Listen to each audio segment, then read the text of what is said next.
If you like what you're about to hear, please consider joining my Patreon at patreon.com/Bailey's Bookshelf Podcast, where you'll find a range of benefits, such as voting rights on future seasons, Patreon-exclusive productions, and even more. You can also make a one-off donation to support this project at buymeacoffee.com/RJ Bailey. Welcome to Bailey's Bookshelf, Season 3, Strange Case of Dr. Jekyll and Mr. Hyde. Or should that be Strange Case of Dr. Jekyll and Mr. Hyde? Before starting Season 3, I had a debate with myself over how to pronounce the Doctor's name. Everyone today calls him Jekyll, and it is a suitably unusual, spiky name. In Robert Louis Stevenson's day, however, the name would have been pronounced Jeekul. What I want to do with Bailey's Bookshelf, though, is present the versions people tend to want to hear, the versions that exist in the popular consciousness, yet often haven't actually read. That's why the vampire speaks the way he does in Dracula. But why not have our cake and eat it? Why not do both? So, for those of you who want a period-accurate listening experience, I present Bailey's Bookshelf Season 3.5? Strange Case of Dr. Jekyll and Mr. Hyde, the Jekyll Cut. Bailey's Bookshelf, Season 3. Written by Robert Louis Stevenson. Narrated by R.J. Bailey. Story of the Door. Mr. Utterson the lawyer was a man of a rugged countenance that was never lighted by a smile, cold, scanty, and embarrassed in discourse, backward in sentiment, lean, long, dusty, dreary, and yet somehow lovable. At friendly meetings, and when the wine was to his taste, something eminently human beaconed from his eye, something, indeed, which never found its way into his talk, but which spoke not only in these silent symbols of the after-dinner face, but more often and loudly in the acts of his life. He was austere with himself, drank gin when he was alone to mortify a taste for vintages, and though he enjoyed the theatre, had not crossed the doors of one for 20 years. But he had an approved tolerance for others, sometimes wondering, almost with envy, at the high pressure of spirits involved in their misdeeds, and in any extremity inclined to help rather than to reprove. "I incline to Cain's heresy," he used to say quaintly. "I let my brother go to the devil in his own way." In this character it was frequently his fortune to be the last reputable acquaintance and the last good influence in the lives of down-going men. And to such as these, so long as they came about his chambers, he never marked a shade of change in his demeanour. No doubt the feat was easy to Mr. Utterson, for he was undemonstrative at the best, and even his friendship seemed to be founded in a similar catholicity of good nature. It is the mark of a modest man to accept his friendly circle ready-made from the hands of opportunity, and that was the lawyer's way. His friends were those of his own blood or those whom he had known the longest. His affections, like ivy, were the growth of time. They implied no aptness in the object. Hence, no doubt, the bond that united him to Mr. Richard Enfield, his distant kinsman, the well-known man about town. It was a nut to crack for many, what these two could see in each other, or what subject they could find in common. It was reported by those who encountered them in their Sunday walks that they said nothing, looked singularly dull, and would hail with obvious relief the appearance of a friend. For all that, the two men put the greatest store by these excursions, counted them the chief jewel of each week, and not only set aside occasions of pleasure, but even resisted the calls of business, that they might enjoy them uninterrupted. It chanced on one of these rambles that their way led them down a by-street in a busy quarter of London. The street was small and what is called quiet, but it drove a thriving trade on the weekdays. The inhabitants were all doing well, it seemed, and all emulously hoping to do better still, and laying out the surplus of their grains and coquetry, so that the shop fronts stood along that thoroughfare with an air of invitation, like rows of smiling saleswomen. Even on Sunday, when it veiled its more florid charms and lay comparatively empty of passage, the street shone out in contrast to its dingy neighbourhood, like a fire in a forest, and with its freshly painted shutters, well-polished brasses, and general cleanliness and gaiety of note, instantly caught and pleased the eye of the passenger. 2 doors from one corner, on the left hand, going east, the line was broken by the entry of a court, and just at that point, a certain sinister block of building thrust forward its gable on the street. It was 2 stories high, showed no window, nothing but a door on the lower story, and a blind forehead of discoloured wall on the upper, and bore in every feature the marks of prolonged and sordid negligence. The door, which was equipped with neither bell nor knocker, was blistered and distained. Tramps slouched into the recess and struck matches on the panels. Children kept shop upon the steps. The schoolboy had tried his knife on the mouldings, and for close on a generation no one had appeared to drive away these random visitors or to repair their ravages. Mr. Enfield and the lawyer were on the other side of the by-street, but when they came abreast of the entry, the former lifted up his cane and pointed. "Did you ever remark that door?" he asked, and when his companion had replied in the affirmative, "It is connected in my mind," added he, "with a very odd story." "Indeed," said Mr. Utterson, with a slight change of voice. "And what was that?" "Well, it was this way," returned Mr. Enfield. "I was coming home from some place at the end of the world, about 3 o'clock of a black winter morning, and my way lay through a part of town where there was literally nothing to be seen but lamps. Street after street, and all the folks asleep. Street after street, all lighted up, as if for a procession, and all as empty as a church. Till, at last, I got into that state of mind when a man listens, and begins to long for the sight of a policeman. All at once, I saw 2 figures, one a little man who was stumping along eastward at a good walk, and the other a girl of maybe 8 or 10 who was running as hard as she was able down a cross-street. Well, sir, the 2 ran into one another, naturally enough, at the corner, and then came the horrible part of the thing, for the man trampled calmly over the child's body and left her screaming on the ground. It sounds nothing to hear, but it was hellish to see. It wasn't like a man. It was like some damned juggernaut. I gave a few halloa, took to my heels, collared my gentleman, and brought him back to where there was already quite a group about the screaming child. He was perfectly cool and made no resistance, but gave me one look, so ugly that it brought out the sweat on me like running. The people who had turned out were the girl's own family, and pretty soon the doctor, for whom she had been sent, put in his appearance.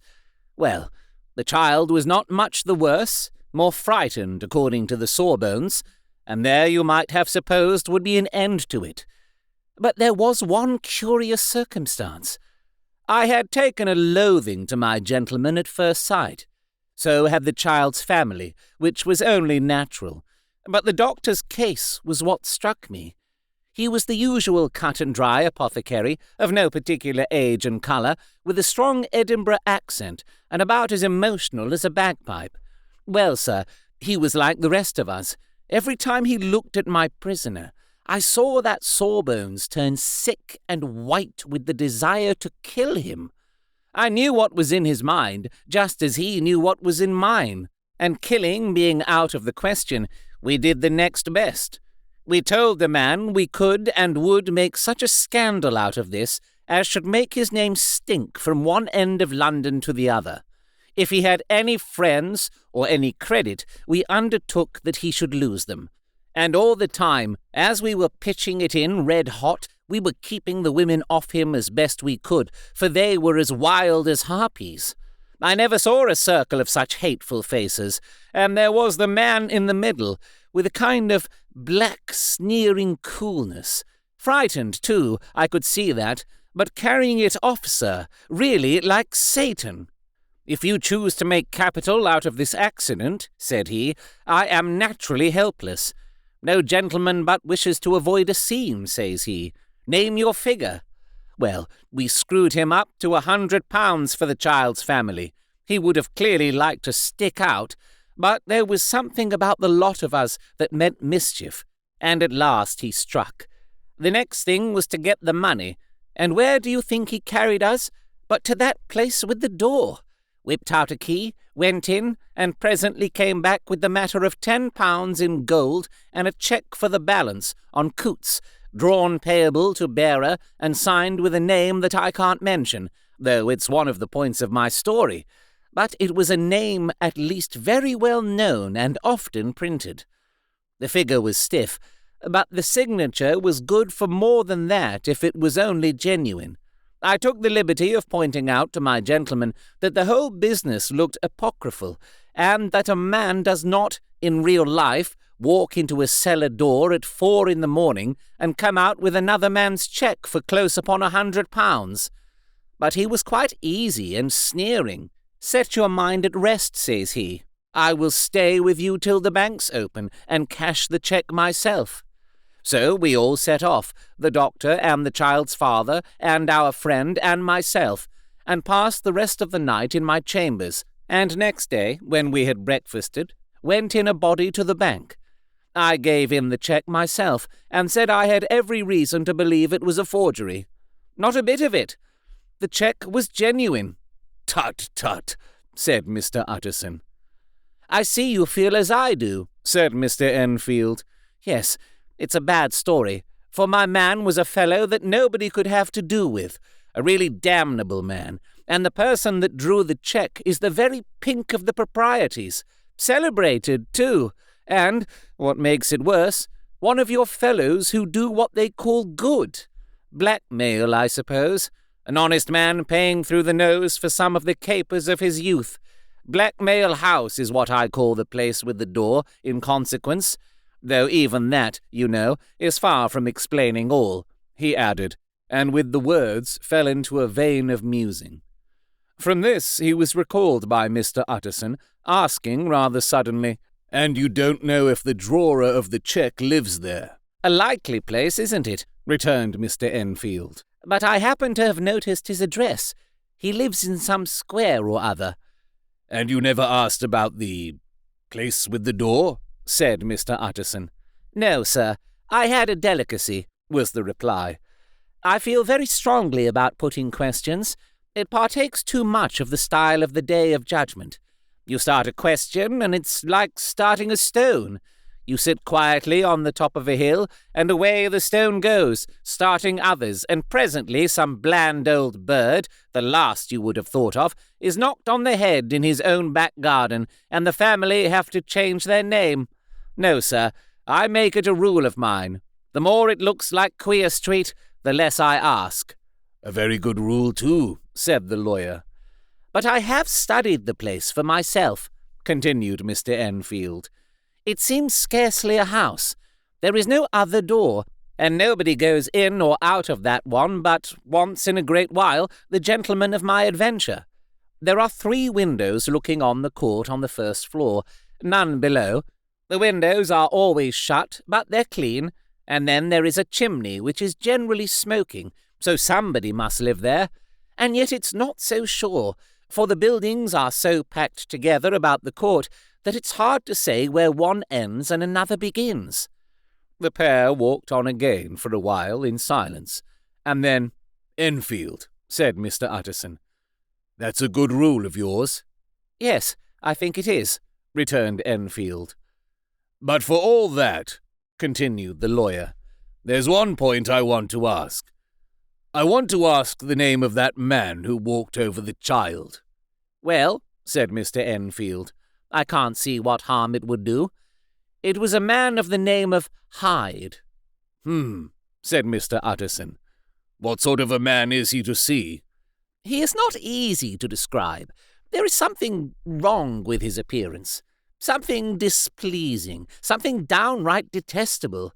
I never saw a man I so disliked, and yet I scarce know why. He must be deformed somewhere.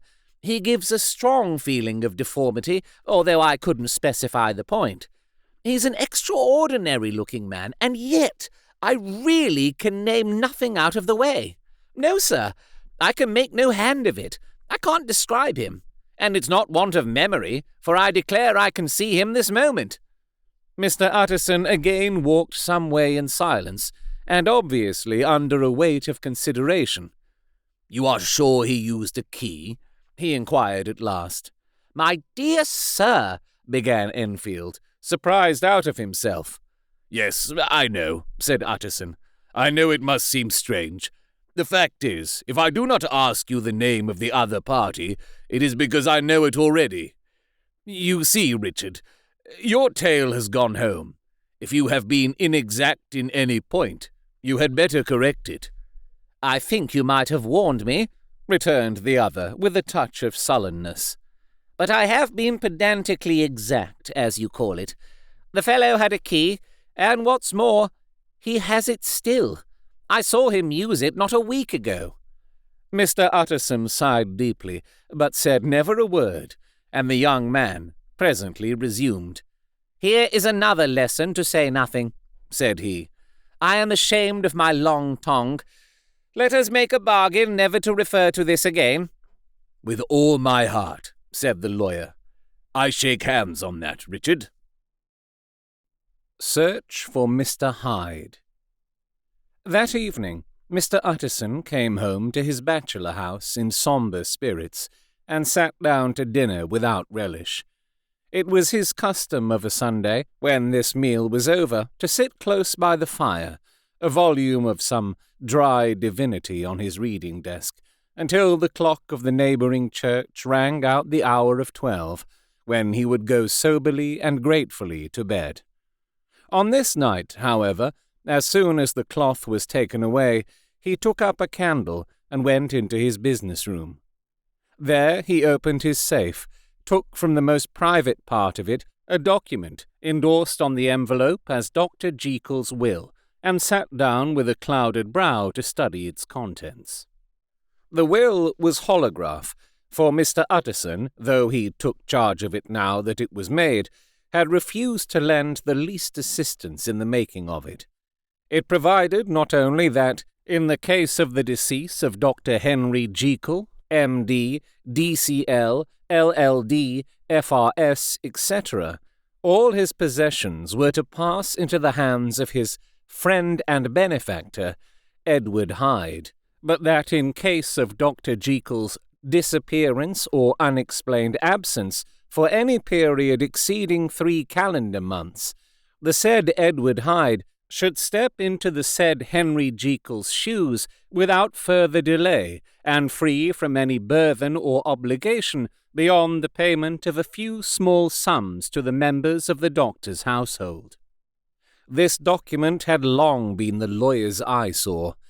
It offended him, both as a lawyer and as a lover of the sane and customary sides of life, to whom the fanciful was the immodest, and hitherto it was his ignorance of Mr. Hyde that had swelled his indignation. Now, by a sudden turn, it was his knowledge. It was already bad enough when the name was but a name, of which he could learn no more.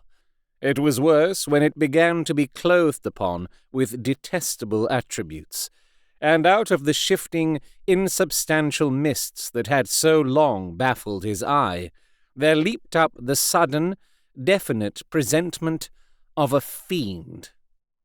"I thought it was madness," he said, as he replaced the obnoxious paper in the safe, "and now I begin to fear it is disgrace." With that he blew out his candle, put on a greatcoat, and set forth in the direction of Cavendish Square, that citadel of medicine, where his friend, the great Dr. Lanyon, had his house and received his crowding patients. If anyone knows, it will be Lanyon, he had thought. The solemn butler knew and welcomed him. He was subjected to no stage of delay, but ushered direct from the door to the dining-room, where Dr. Lanyon sat alone over his wine. This was a hearty, healthy, dapper, red-faced gentleman with a shock of hair prematurely white, and a boisterous and decided manner. At sight of Mr. Utterson, he sprang up from his chair and welcomed him with both hands. The geniality, as was the way of the man, was somewhat theatrical to the eye, but it reposed on genuine feeling, for these two were old friends, old mates both at school and college, both thorough respecters of themselves and of each other, and what does not always follow, men who thoroughly enjoyed each other's company. After a little rambling talk, the lawyer led up to the subject which so disagreeably preoccupied his mind. "I suppose, Lanyon," said he, "you and I must be the oldest friends that Henry Jekyll has." "I wish the friends were younger," chuckled Dr. Lanyon, "but I suppose we are. And what of that? I see little of him now." "Indeed," said Utterson. "I thought you had a bond of common interest." "We had," was the reply, "but it is more than 10 years since Henry Jekyll became too fanciful for me. He began to go wrong in mind, and though, of course, I continue to take an interest in him for old sake's sake, as they say, and I see and I have seen devilishly little of the man. Unscientific balderdash," added the doctor, flushing suddenly purple. "Would have estranged Damon and Pythias." This little spirit of temper was somewhat of a relief to Mr. Utterson. They have only differed on some point of science, he thought, and being a man of no scientific passions, except in the matter of conveyancing, he even added, "It is nothing worse than that." He gave his friend a few seconds to recover his composure, and then approached the question he had come to put. "Did you ever come across a protégé of his? One Hyde?" he asked. "Hyde?" repeated Lanyon. "No, never heard of him. Since my time." That was the amount of information that the lawyer carried back with him to the great, dark bed on which he tossed to and fro until the small hours of the morning began to grow large. It was a night of little ease to his toiling mind, toiling in mere darkness and besieged by questions. 6 o'clock struck on the bells of the church that was so conveniently near to Mr. Utterson's dwelling, and still he was digging at the problem. Hitherto it had touched him on the intellectual side alone, but now his imagination also was engaged, or rather enslaved, and as he lay and tossed in the gross darkness of the night and the curtained room, Mr. Enfield's tale went by before his mind in a scroll of lighted pictures. He would be aware of the great field of lamps of a nocturnal city, then of the figure of a man walking swiftly, then of a child running from the doctor's, and then these met, and that human juggernaut trod the child down and passed on regardless of her screams. Or else he would see a room in a rich house where his friend lay asleep, dreaming and smiling at his dreams, and then the door of that room would be opened, the curtains of the bed plucked apart, the sleeper recalled, and lo! There would stand by his side a figure to whom power was given, and even at that dead hour he must rise and do its bidding. The figure in these two phases haunted the lawyer all night, and if at any time he dozed over, It was but to see it glide more stealthily through sleeping houses, or move the more swiftly, and still the more swiftly, even to dizziness, through wider labyrinths of lamp-lighted city, and at every street corner crush a child and leave her screaming. And still the figure had no face by which he might know it. Even in his dreams it had no face, or one that baffled him and melted before his eyes. And thus it was that there sprang up and grew apace in the lawyer's mind a singularly strong, almost an inordinate curiosity to behold the features of the real Mr. Hyde. If he could but once set eyes on him, he thought the mystery would lighten, and perhaps roll altogether away, as was the habit of mysterious things when well examined. He might see a reason for his friend's strange preference or bondage, call it which you please, and even for the startling clause of the will. At least it would be a face worth seeing, the face of a man who was without bowels of mercy, a face which had but to show itself to raise up in the mind of the unimpressionable Enfield a spirit of enduring hatred. From that time forward, Mr. Utterson began to haunt the door in the by-street of shops. In the morning, before office hours, at noon when business was plenty and time scarce, at night under the face of the fogged city moon, by all lights and at all hours of solitude or concourse, the lawyer was to be found on his chosen post. "If he be Mr. Hyde," he had thought, "I shall be Mr. Seek." And at last his patience was rewarded. It was a fine, dry night, frost in the air, the streets as clean as a ballroom floor, the lamps unshaken by any wind, drawing a regular pattern of light and shadow. By 10 o'clock, when the shops were closed, the by-street was very solitary, and, in spite of the low growl of London from all round, very silent.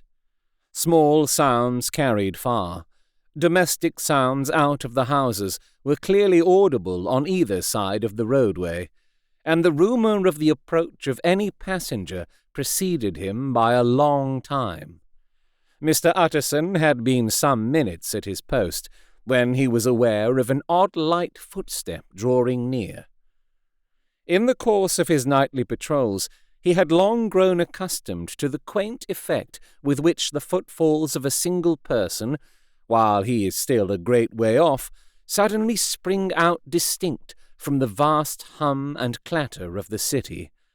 Yet his attention had never before been so sharply and decisively arrested, and it was with a strong, superstitious prevision of success that he withdrew into the entry of the court.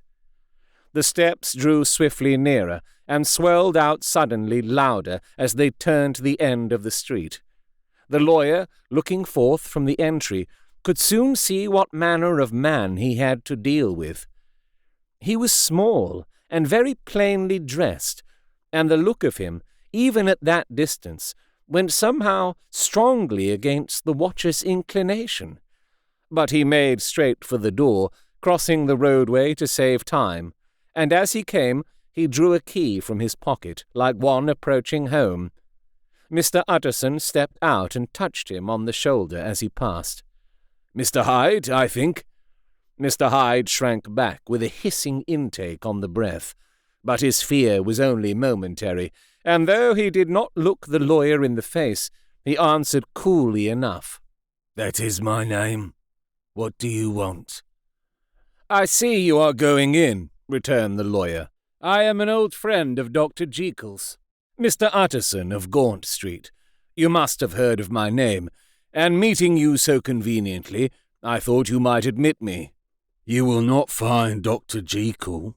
He is from home," replied Mr. Hyde, blowing in the key, and then, suddenly, but still without looking up, "How did you know me?" he asked.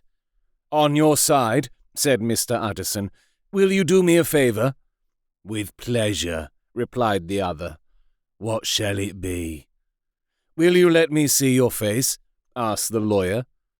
Mr. Hyde appeared to hesitate, and then, as if upon some sudden reflection, fronted about with an air of defiance, and the pair stared at each other pretty fixedly for a few seconds. "Now I shall know you again," said Mr. Utterson. "It may be useful." "Yes," returned Mr. Hyde. "It is as well we have met. And apropos, you should have my address." And he gave a number of a street in Soho. "Good God," thought Mr. Utterson. "Can he, too, have been thinking of the will?" But he kept his feelings to himself, and only grunted in acknowledgment of the address. "And now," said the other, "how did you know me?" "By description," was the reply. "Whose description?" "We have common friends," said Mr. Utterson. "Common friends," echoed Mr. Hyde, a little hoarsely. "Who are they?" "Jekyll, for instance," said the lawyer. "He never told you!" cried Mr. Hyde, with a flush of anger. "I did not think you would have lied." "Come," said Mr. Utterson, "that is not fitting language." The other snarled aloud into a savage laugh, and the next moment, with extraordinary quickness, he had unlocked the door and disappeared into the house. The lawyer stood a while when Mr. Hyde had left him, the picture of disquietude.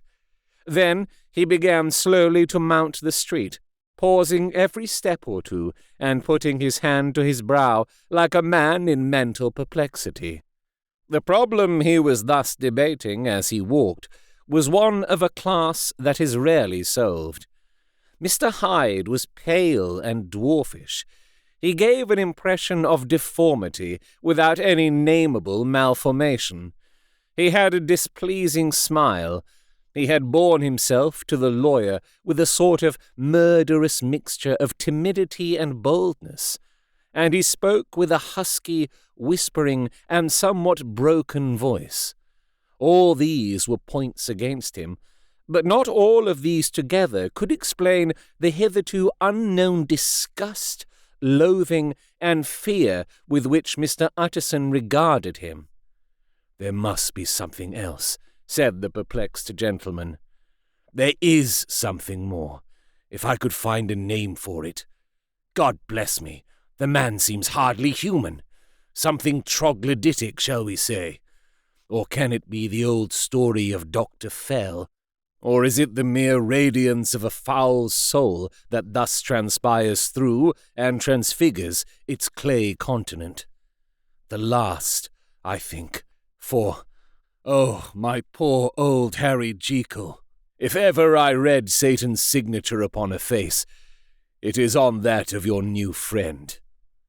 Around the corner from the by-street there was a square of ancient, handsome houses, now for the most part decayed from their high estate and let in flats and chambers to all sorts and conditions of men, map engravers, architects, shady lawyers, and the agents of obscure enterprises. One house, however, second from the corner, was still occupied entire, and at the door of this, which wore a great air of wealth and comfort, though it was now plunged in darkness except for the fanlight, Mr. Utterson stopped and knocked. A well-dressed elderly servant opened the door. "Is Dr. Jekyll at home, Poole?" asked the lawyer. "I will see, Mr. Utterson," said Poole, admitting the visitor, as he spoke, into a large, low-roofed, comfortable hall paved with flags, warmed, after the fashion of a country house, by a bright, open fire, and furnished with costly cabinets of oak. "Will you wait here by the fire, sir, or shall I give you a light in the dining-room?" "Here, thank you," said the lawyer, and he drew near and leaned on the tall fender. This hall, in which he was now left alone, was a pet fancy of his friend the doctor's, and Utterson himself was wont to speak of it as the pleasantest room in London. But tonight there was a shudder in his blood. The face of Hyde sat heavy on his memory. He felt, what was rare with him, a nausea and distaste of life, and in the gloom of his spirits he seemed to read a menace in the flickering of the firelight on the polished cabinets and the uneasy starting of the shadow on the roof. He was ashamed of his relief when Poole presently returned to announce that Dr. Jekyll was gone out. "I saw Mr. Hyde go in by the old dissecting room, Poole," he said. "Is that right, when Dr. Jekyll is from home?" "Quite right, Mr. Utterson, sir," replied the servant. "Mr. Hyde has a key." "Your master seems to repose a great deal of trust in that young man, Poole," resumed the other musingly. "Yes, sir, he does indeed," said Poole. "We have all orders to obey him." "I do not think I ever met Mr. Hyde," asked Utterson. "Oh, dear, no, sir. He never dines here," replied the butler. "Indeed, we see very little of him on this side of the house. He mostly comes and goes by the laboratory." "Well, good night, Poole." "Good night, Mr. Utterson." And the lawyer set out homeward with a very heavy heart. "Poor Harry Jekyll," he thought. "My mind misgives me he is in deep waters. He was wild when he was young, a long while ago to be sure, but in the law of God there is no statute of limitations. Aye, it must be that, the ghost of some old sin, the cancer of some concealed disgrace, punishment coming, pede claudo, years after memory has forgotten and self-love condoned the fault." And the lawyer, scared by the thought, brooded a while on his own past, groping in all the corners of memory, lest by chance some jack-in-the-box of an old iniquity should leap to light there. His past was fairly blameless. Few men could read the rolls of their life with less apprehension. Yet he was humbled to the dust by the many ill things he had done, and raised up again into a sober and fearful gratitude by the many he had come so near to doing, yet avoided. And then, by a return on his former subject, he conceived a spark of hope. "This Master Hyde, if he was studied," thought he, "must have secrets of his own, black secrets by the look of him, secrets compared to which poor Jekyll's worst would be like sunshine. Things cannot continue as they are. It turns me cold to think of this creature stealing like a thief to Harry's bedside. Poor Harry, what awakening! And the danger of it, for if this Hyde suspects the existence of the will, he may grow impatient to inherit. Aye, I must put my shoulders to the wheel. If Jekyll will but let me," he added, "if Jekyll will only let me." For once more he saw before his mind's eye, as clear as transparency, the strange clauses of the will. Dr. Jekyll was quite at ease. A fortnight later, by excellent good fortune, the doctor gave one of his pleasant dinners to some 5 or 6 old cronies, all intelligent, reputable men, and all judges of good wine, and Mr. Utterson so contrived that he remained behind after the others had departed. This was no new arrangement, but a thing that had befallen many scores of times. Where Utterson was liked, he was liked well. Hosts loved to detain the dry lawyer when the light-hearted and loose-tongued had already their foot on the threshold. They liked to sit a while in his unobtrusive company, practising for solitude, sobering their minds in the man's rich silence after the expense and strain of gaiety. To this rule, Dr. Jekyll was no exception. And as he now sat on the opposite side of the fire, a large, well-made, smooth-faced man of 50, with something of a slyish cast perhaps, but every mark of capacity and kindness, You could see by his looks that he cherished for Mr. Utterson a sincere and warm affection. "I have been wanting to speak to you, Jekyll," began the latter. "You know that will of yours?" A close observer might have gathered that the topic was distasteful, but the doctor carried it off gaily. "My poor Utterson," said he, "you are unfortunate in such a client. I never saw a man so distressed as you were by my will, unless it were that hide-bound pedant, Lanyon, at what he called my scientific heresies. Oh, I know he's a good fellow. You needn't frown. An excellent fellow, and I always mean to see more of him. But a hide-bound pedant for all that. An ignorant, blatant pedant. I was never more disappointed in any man than Lanyon." "You know I never approved of it," pursued Utterson, ruthlessly disregarding the fresh topic. "My will? Yes, certainly, I know that," said the doctor, a trifle sharply. "You have told me so." "Well, I tell you so again," continued the lawyer. "I have been learning something of young Hyde." The large, handsome face of Dr. Jekyll grew pale to the very lips, and there came a blackness about his eyes. "I do not care to hear more," said he. "This is a matter I thought we had agreed to drop." "What I heard was abominable," said Utterson. "It can make no change. You do not understand my position," returned the doctor, with a certain incoherency of manner.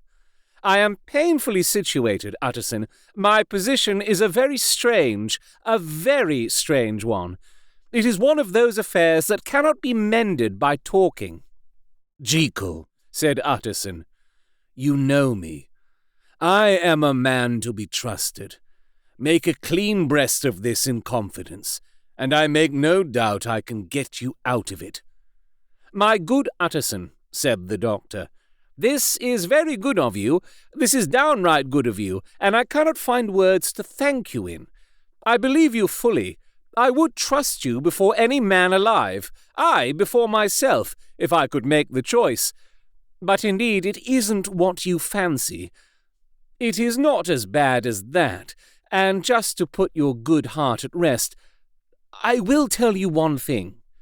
The moment I choose, I can be rid of Mr. Hyde. I give you my hand upon that, and I thank you again and again, and I will just add one little word, Utterson, that I'm sure you'll take in good part. This is a private matter, and I beg of you to let it sleep." Utterson reflected a little, looking in the fire. "I have no doubt you are perfectly right," he said at last, getting to his feet. "Well, but since we have touched upon this business, and for the last time, I hope," continued the doctor, "there is one point I should like you to understand. I have really a very great interest in poor Hyde. I know you have seen him. He told me so, and I fear he was rude. But I do sincerely take a very great interest in that young man. And if I am taken away, Utterson, I wish you to promise me that you will bear with him and get his rights for him. I think you would, if you knew all, and it would be a weight off my mind if you would promise." "I can't pretend that I shall ever like him," said the lawyer. "I don't ask that," pleaded Jekyll, laying his hand upon the other's arm. "I only ask for justice. I only ask you to help him for my sake, when I am no longer here." Utterson heaved an irrepressible sigh. "Well," said he, "I promise." The Carew Murder Case. Nearly a year later, in the month of October 18, London was startled by a crime of singular ferocity, and rendered all the more notable by the high position of the victim. The details were few and startling. A maid-servant, living alone in a house not far from the river, had gone upstairs to bed about 11. Although a fog rolled over the city in the small hours, the early part of the night was cloudless, and the lane, which the maid's window overlooked, was brilliantly lit by the full moon. It seems she was romantically given, for she sat down upon her box, which stood immediately under the window, and fell into a dream of musing. Never, she used to say, with streaming tears, when she narrated that experience, never had she felt more at peace with all men or thought more kindly of the world. And as she so sat, she became aware of an aged, beautiful gentleman with white hair drawing near along the lane, and advancing to meet him, another and very small gentleman, to whom at first she paid less attention. When they had come within speech, which was just under the maid's eyes, the older man bowed and accosted the other with a very pretty manner of politeness. It did not seem as if the subject of his address were of great importance. Indeed, from his pointing, it sometimes appeared as if he were only inquiring his way. But the moon shone on his face as he spoke, and the girl was pleased to watch it. It seemed to breathe such an innocent and old-world kindness of disposition, yet with something high, too, as of a well-founded self-content. Presently her eye wandered to the other, and she was surprised to recognize in him a certain Mr. Hyde, who had once visited her master and for whom she had conceived a dislike. He had in his hand a heavy cane, with which he was trifling, but he answered never a word, and seemed to listen with an ill-contained impatience. And then, all of a sudden, he broke out in a great flame of anger, stamping with his foot, brandishing the cane, and carrying on, as the maid described it, like a madman. The old gentleman took a step back, with the air of one very much surprised and a trifle hurt, and at that Mr. Hyde broke out of all bounds and clubbed him to the earth. And next moment, with ape-like fury, he was trampling his victim underfoot and hailing down a storm of blows, under which the bones were audibly shattered and the body jumped upon the roadway.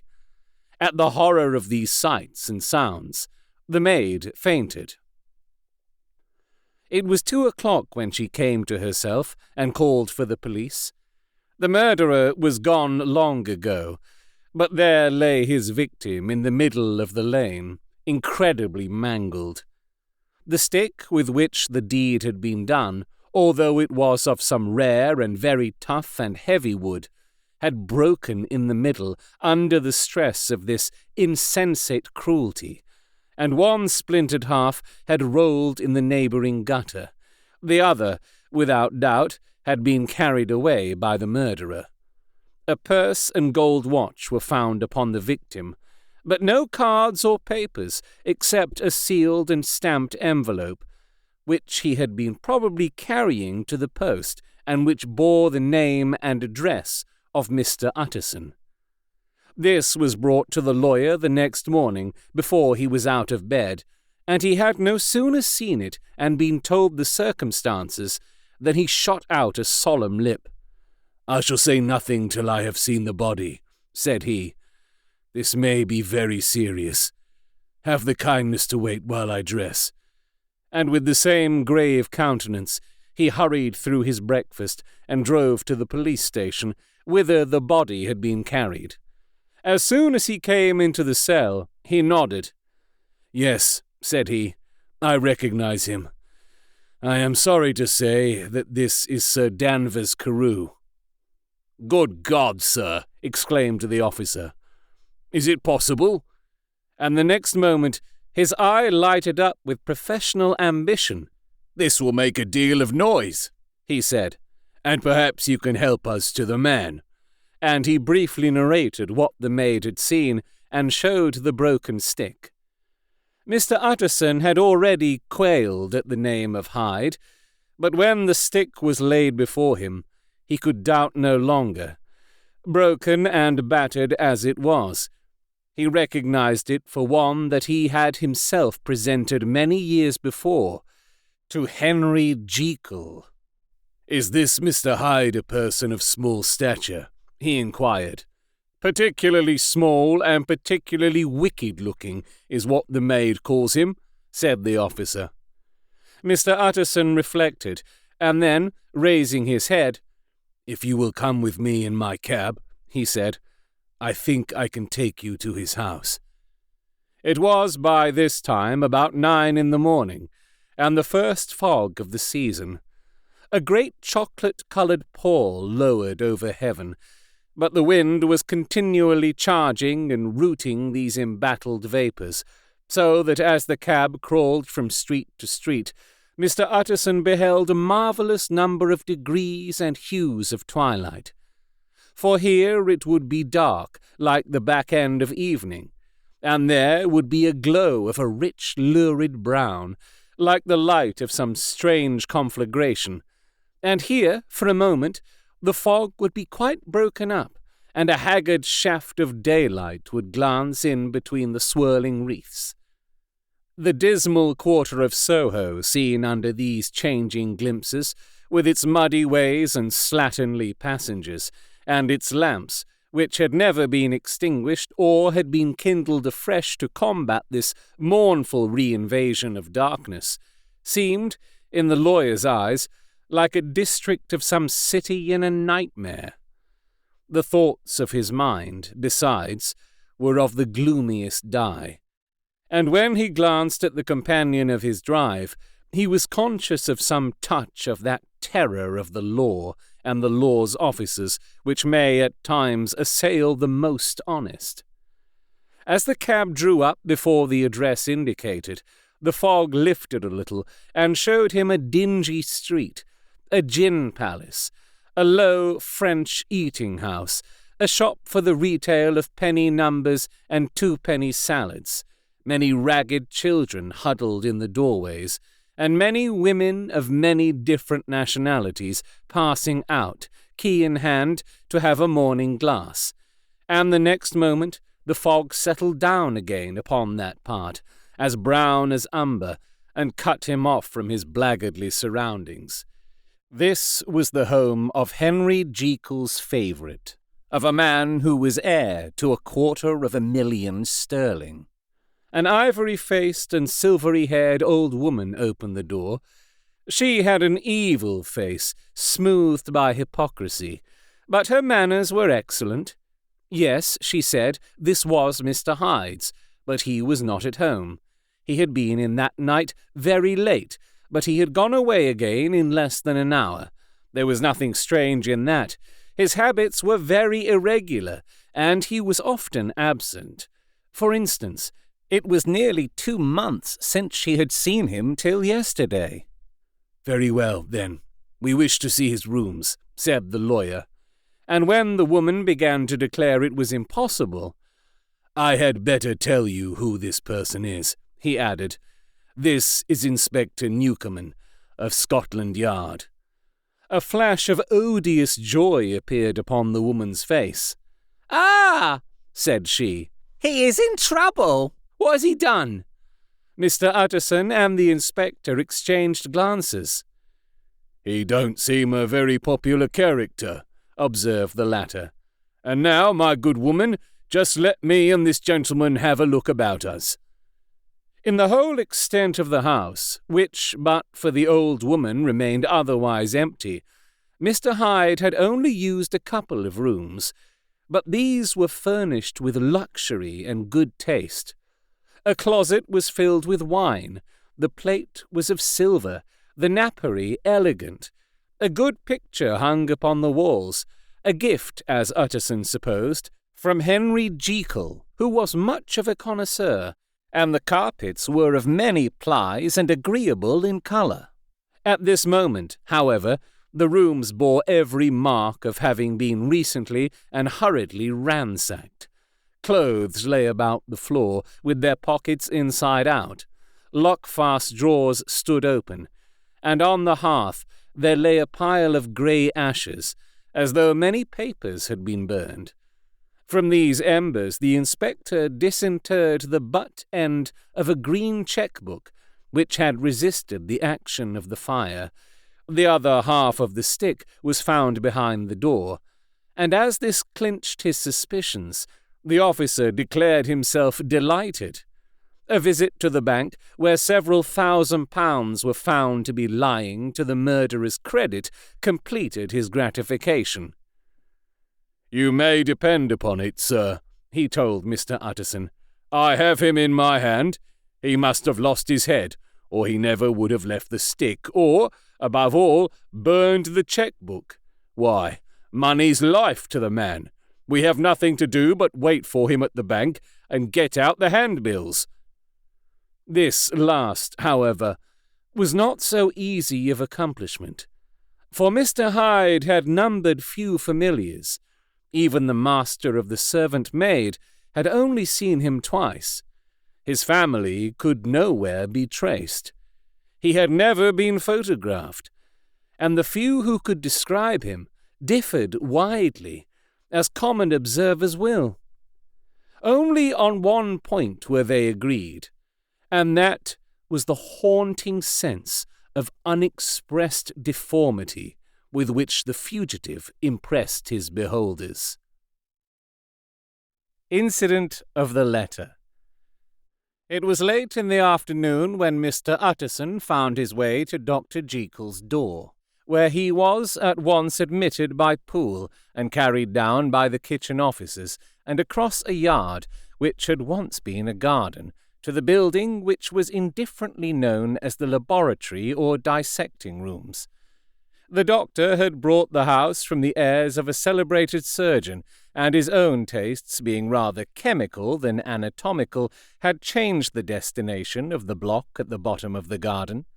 It was the first time that the lawyer had been received in that part of his friend's quarters, and he eyed the dingy, windowless structure with curiosity, and gazed round with a distasteful sense of strangeness as he crossed the theatre, once crowded with eager students, and now lying gaunt and silent, the tables laden with chemical apparatus, the floor strewn with crates and littered with packing straw, and the light falling dimly through the foggy cupola.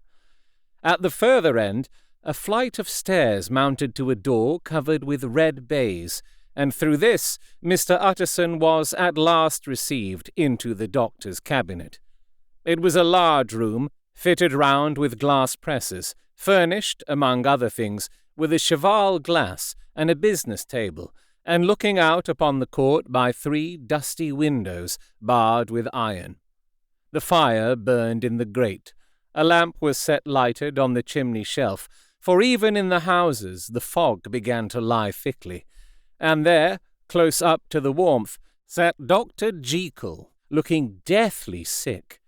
He did not rise to meet his visitor, but held out a cold hand and bade him welcome in a changed voice. "And now," said Mr. Utterson, as soon as Poole had left him, "you have heard the news?" The doctor shuddered. "They were crying it in the square," he said. "I heard them in my dining room." "One word," said the lawyer. "Carew is my client, but so are you, and I want to know what I am doing. You have not been mad enough to hide this fellow?" "Utterson, I swear to God," cried the doctor, "I swear to God I will never set eyes on him again. I bind my honor to you that I am done with him in this world. It is all at an end, and indeed he does not want my help. You do not know him as I do. He is safe. He is quite safe. Mark my words, he will never more be heard of." The lawyer listened gloomily. He did not like his friend's feverish manner. "You seem pretty sure of him," said he, "and for your sake, I hope you may be right. If it came to a trial, your name might appear." "I am quite sure of him," replied Jekyll. "I have grounds for certainty that I cannot share with anyone, but there is one thing on which you may advise me. I have received a letter, and I am at a loss whether I should show it to the police." I should like to leave it in your hands, Utterson. You would judge wisely, I am sure. I have so great a trust in you."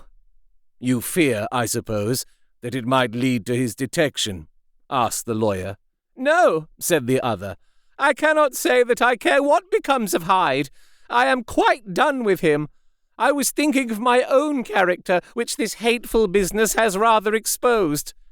Utterson ruminated a while. He was surprised at his friend's selfishness, and yet relieved by it. "Well," said he, at last, "let me see the letter."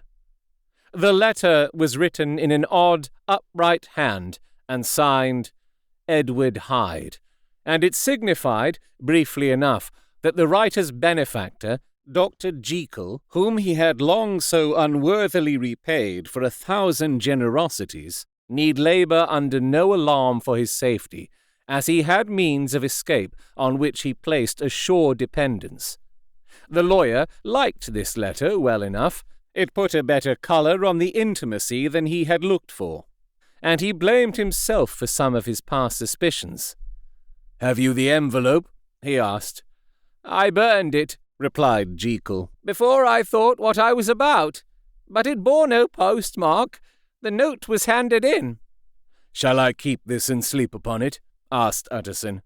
"I wish you to judge for me entirely," was the reply. "I have lost confidence in myself." "Well, I shall consider," returned the lawyer. "And now one word more. It was Hyde who dictated the terms in your will about that disappearance?" The doctor seemed seized with a qualm of faintness. He shut his mouth tight and nodded. "I knew it," said Utterson. "He meant to murder you. You had a fine escape."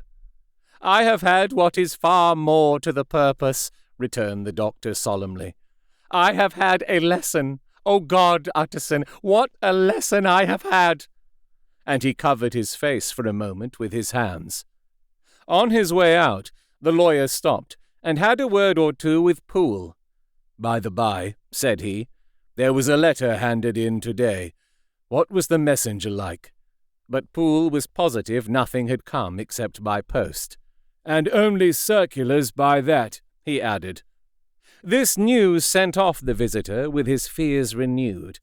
Plainly, the letter had come by the laboratory door. Possibly, indeed, it had been written in the cabinet. And if that were so, it must be differently judged, and handled with the more caution. The newsboys, as he went, were crying themselves hoarse along the footways. "Special edition! Shocking murder of an MP!" That was the funeral oration of one friend and client, and he could not help a certain apprehension lest the good name of another should be sucked down in the eddy of the scandal. It was, at least, a ticklish decision that he had to make, and self-reliant as he was by habit, he began to cherish a longing for advice. It was not to be had directly, but perhaps, he thought, it might be fished for. Presently, after, he sat on one side of his own hearth, with Mr. Guest, his head clerk, upon the other, and midway between, at a nicely calculated distance from the fire, a bottle of a particular old wine that had long dwelt unsunned in the foundations of his house.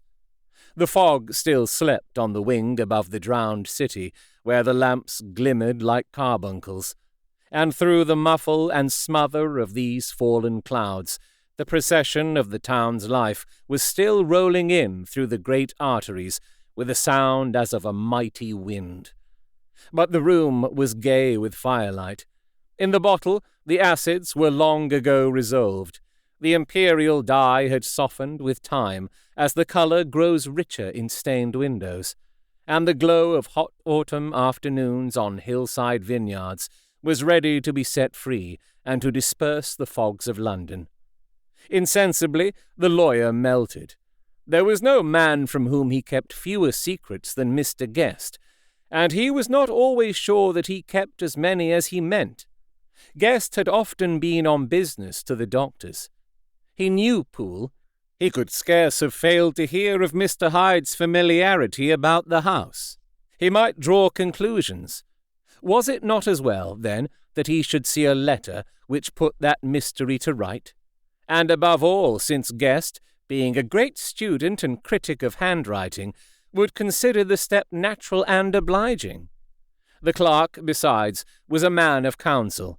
He could scarce read so strange a document without dropping a remark, and by that remark Mr. Utterson might shape his future course. "This is a sad business about Sir Danvers," he said. "Yes, sir, indeed. It has elicited a great deal of public feeling," returned Guest. "The man, of course, was mad." "I should like to hear your views on that," replied Utterson. "I have a document here in his handwriting. It is between ourselves, for I scarce know what to do about it. It is an ugly business at the best, but there it is, quite in your way, a murderer's autograph." Guest's eyes brightened, and he sat down at once and studied it with passion. "No, sir," he said, "not mad, but it is an odd hand." "And by all accounts a very odd writer," added the lawyer. Just then the servant entered with a note. "Is that from Dr. Jekyll, sir?" inquired the clerk. "I thought I knew the writing. Anything private, Mr. Utterson?" "Only an invitation to dinner. Why, do you want to see it?" "One moment. I thank you, sir." And the clerk laid the 2 sheets of paper alongside and sedulously compared their contents. "Thank you, sir," he said at last, returning both. "It's a very interesting autograph." There was a pause, during which Mr. Utterson struggled with himself. "Why did you compare them, Guest?" he inquired suddenly. "Well, sir," returned the clerk, "there's a rather singular resemblance. The 2 hands are in many points identical, only differently sloped." "Rather quaint," said Utterson. "It is, as you say, rather quaint," returned Guest. "I wouldn't speak of this note, you know," said the master. "No, sir," said the clerk. "I understand." But no sooner was Mr. Utterson alone that night than he locked the note into his safe, where it reposed from that time forward. "What?" he thought. "Henry Jekyll forged for a murderer?" And his blood ran cold in his veins. Incident of Dr. Lanyon. Time ran on. Thousands of pounds were offered in reward, for the death of Sir Danvers was resented as a public injury. But Mr. Hyde had disappeared out of the ken of the police, as though he had never existed. Much of his past was unearthed, indeed, and all disreputable. Tales came out of the man's cruelty, at once so callous and violent, of his vile life, of his strange associates, of the hatred that seemed to have surrounded his career. But of his present whereabouts, not a whisper. From the time he had left the house in Soho on the morning of the murder, he was simply blotted out, and gradually, as time drew on, Mr. Utterson began to recover from the hotness of his alarm, and to grow more at quiet with himself. The death of Sir Danvers was, to his way of thinking, more than paid for by the disappearance of Mr. Hyde. Now that that evil influence had been withdrawn, a new life began for Dr. Jekyll. He came out of his seclusion, renewed relations with his friends, became once more their familiar guest and entertainer, and whilst he had always been known for charities, he was now no less distinguished for religion. He was busy, he was much in the open air, he did good. His face seemed to open and brighten, as if with an inward consciousness of service, and for more than 2 months the doctor was at peace. On the 8th of January, Utterson had dined at the doctor's with a small party.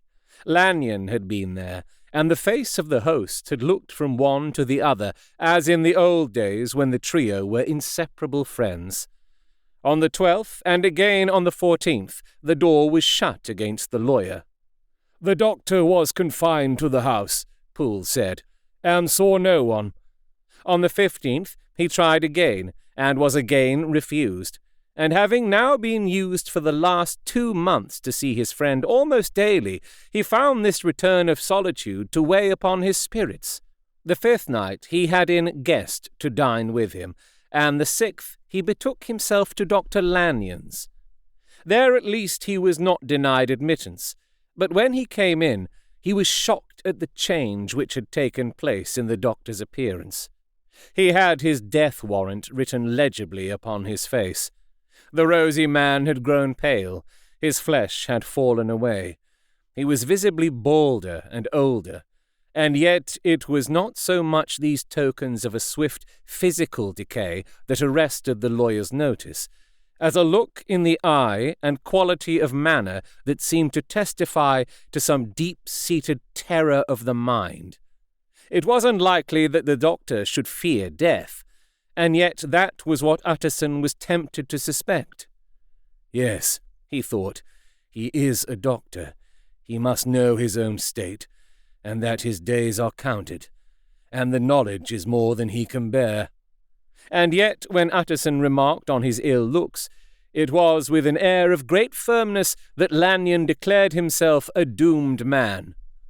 "I have had a shock," he said, "and I shall never recover. It is a question of weeks. Well, life has been pleasant. I liked it, yes, sir. I used to like it. I sometimes think if we knew all, we should be more glad to get away." "Jekyll is ill, too," observed Utterson. "Have you seen him?" But Lanyon's face changed, and he held up a trembling hand. "I wish to see or hear no more of Dr. Jekyll," he said in a loud, unsteady voice. "I am quite done with that person, and I beg that you will spare me any allusion to one whom I regard as dead." "Tut, tut," said Mr. Utterson, and then, after a considerable pause, "Can't I do anything?" he inquired. "We are 3 very old friends, Lanyon. We shall not live to make others."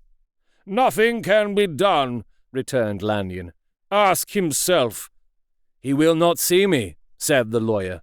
"I am not surprised at that," was the reply. "Some day, Utterson, after I am dead, you may perhaps come to learn the right and wrong of this. I cannot tell you, and in the meantime, if you can sit and talk with me of other things, for God's sake, stay and do so. But if you cannot keep clear of this accursed topic, then in God's name go, for I cannot bear it." As soon as he got home, Utterson sat down and wrote to Jekyll, complaining of his exclusion from the house and asking the cause of this unhappy break with Lanyon, and the next day brought him a long answer, often very pathetically worded, and sometimes darkly mysterious in drift. The quarrel with Lanyon was incurable. "I do not blame our old friend," Jekyll wrote, "but I share his view that we must never meet. I mean from henceforth to lead a life of extreme seclusion. You must not be surprised, nor must you doubt my friendship, if my door is often shut even to you. You must suffer me to go my own dark way. I have brought on myself a punishment and a danger that I cannot name. If I am the chief of sinners, I am the chief of sufferers also. I could not think that this earth contained a place for sufferings and terrors so unmanning. And you can do but one thing, Utterson, to lighten this destiny, and that is to respect my silence." Utterson was amazed. The dark influence of Hyde had been withdrawn. The doctor had returned to his old tasks and amities. A week ago, the prospect had smiled with every promise of a cheerful and an honoured age. And now, in a moment, friendship and peace of mind and the whole tenor of his life were wrecked. So great and unprepared a change pointed to madness. But in view of Lanyon's manner and words, there must lie for it some deeper ground. A week afterwards, Dr. Lanyon took to his bed, and in something less than a fortnight, he was dead. The night after the funeral, at which he had been sadly affected, Utterson locked the door of his business room, and sitting there by the light of a melancholy candle, drew out and set before him an envelope addressed by the hand and sealed with the seal of his dead friend. Private, for the hands of G.J. Utterson alone, and in case of his predecease, to be destroyed unread. So it was emphatically superscribed, and the lawyer dreaded to behold the contents. I have buried one friend today, he thought. What if this should cost me another? And then he condemned the fear as a disloyalty, and broke the seal. Within there was another enclosure, likewise sealed, and marked upon the cover as not to be opened till the death or disappearance of Dr. Henry Jekyll. Utterson could not trust his eyes.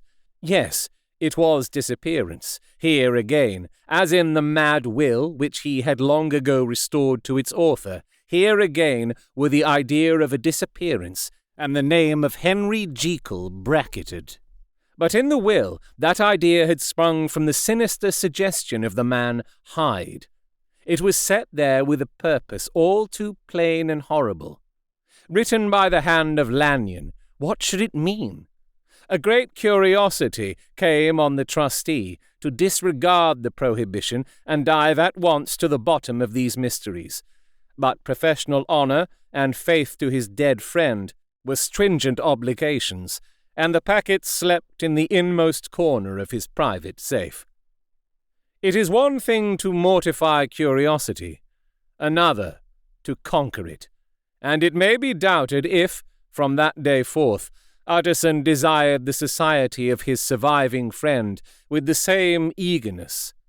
He thought of him kindly, but his thoughts were disquieted and fearful. He went to call indeed, but he was perhaps relieved to be denied admittance. Perhaps, in his heart, he preferred to speak with Poole upon the doorstep and surrounded by the air and sounds of the open city, rather than to be admitted into that house of voluntary bondage, and to sit and speak with its inscrutable recluse. Poole had, indeed, no very pleasant news to communicate. The doctor, it appeared, now more than ever confined himself to the cabinet over the laboratory, where he would sometimes even sleep. He was out of spirits. He had grown very silent. He did not read. It seemed as if he had something on his mind. Utterson became so used to the unvarying character of these reports that he fell off, little by little, in the frequency of his visits. Incident at the window. It chanced on Sunday, when Mr. Utterson was on his usual walk with Mr. Enfield, that their way lay once again through the by-street, and that when they came in front of the door, both stopped to gaze on it. "Well," said Enfield, "that story is at an end at least. We shall never see more of Mr. Hyde." "I hope not," said Utterson. "Did I ever tell you that I once saw him, and shared your feeling of repulsion?" "It was impossible to do the one without the other," returned Enfield. "And by the way, what an ass you must have thought me, not to know that this was a back way to Dr. Jekyll's. It was partly your own fault that I found it out, even when I did." "So you found it out, did you?" said Utterson. "But if that be so, we may step into the court and take a look at the windows. To tell you the truth, I am uneasy about poor Jekyll, and even outside I feel as if the presence of a friend might do him good." The court was very cool, and a little damp, and full of premature twilight, although the sky, high up overhead, was still bright with sunset. The middle one of the 3 windows was halfway open, and sitting close beside it, taking the air with an infinite sadness of mien, like some disconsolate prisoner, Utterson saw Dr. Jekyll. "What? Jekyll!" he cried. "I trust you are better." "I am very low, Utterson," replied the doctor drearily. "Very low. It will not last long, thank God." "You stay too much indoors," said the lawyer. "You should be out, whipping up the circulation, like Mr. Enfield and me. This is my cousin, Mr. Enfield, Dr. Jekyll. Come now, get your hat and take a quick turn with us." "You are very good," sighed the other. "I should like to very much. But no, no, no. It is quite impossible. I dare not. But, indeed, Utterson, I am very glad to see you. This is really a great pleasure. I would ask you and Mr. Enfield up, but the place is really not fit." "Why, then," said the lawyer, good-naturedly, "the best thing we can do is to stay down here and speak with you from where we are." "That is just what I was about to venture to propose," returned the doctor with a smile. But the words were hardly uttered before the smile was struck out of his face, and succeeded by an expression of such abject terror and despair as froze the very blood of the two gentlemen below. They saw it but for a glimpse, for the window was instantly thrust down.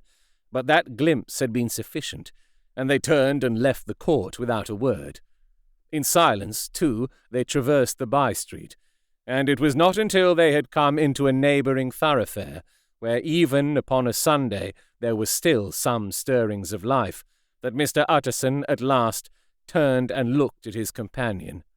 They were both pale, and there was an answering horror in their eyes. "God forgive us, God forgive us," said Mr. Utterson. But Mr. Enfield only nodded his head very seriously, and walked on once more in silence. The last night. Mr. Utterson was sitting by his fireside one evening after dinner, when he was surprised to receive a visit from Poole. "Bless me, Poole, what brings you here?" he cried, and then, taking a second look at him, "What ails you?" he added. "Is the doctor ill?" "Mr. Utterson," said the man, "there is something wrong." "Take a seat, and here is a glass of wine for you," said the lawyer. "Now, take your time, and tell me plainly what you want." "You know the doctor's ways, sir," replied Poole, "and how he shuts himself up. Well, he's shut up again in the cabinet, and I don't like it, sir. I wish I may die if I like it. Mr. Utterson, sir, I'm afraid." "Now, my good man," said the lawyer, "be explicit. What are you afraid of?" "I've been afraid for about a week," returned Poole, doggedly disregarding the question, "and I can bear it no more." The man's appearance amply bore out his words. His manner was altered for the worse, and except for the moment when he had first announced his terror, he had not once looked the lawyer in the face. Even now he sat with the glass of wine untasted on his knee, and his eyes directed to a corner of the floor. "I can bear it no more," he repeated. "Come," said the lawyer. "I see you have some good reason, Poole. I see there is something seriously amiss. Try to tell me what it is." "I think there's been foul play," said Poole hoarsely. "Foul play!" cried the lawyer, a good deal frightened and rather inclined to be irritated in consequence. "What foul play? What does the man mean?" "I daren't say, sir," was the answer. "But will you come along with me and see for yourself?"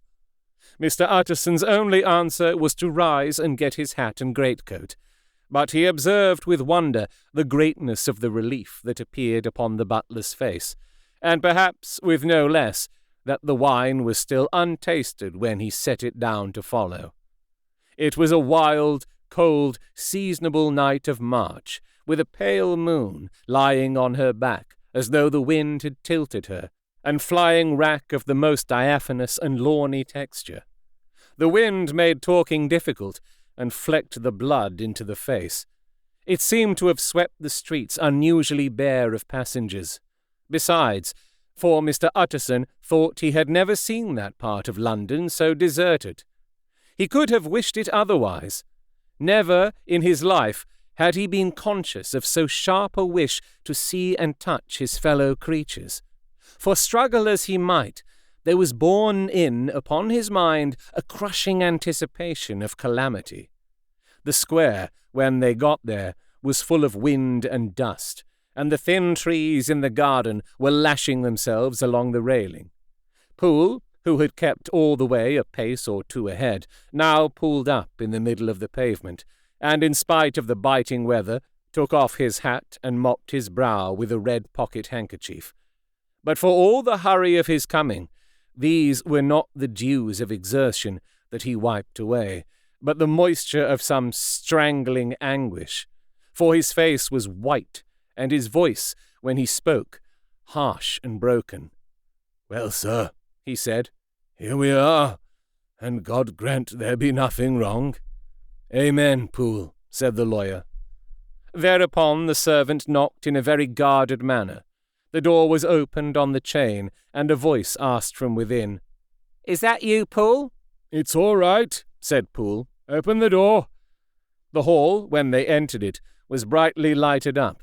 The fire was built high, and about the hearth the whole of the servants, men and women, stood huddled together like a flock of sheep.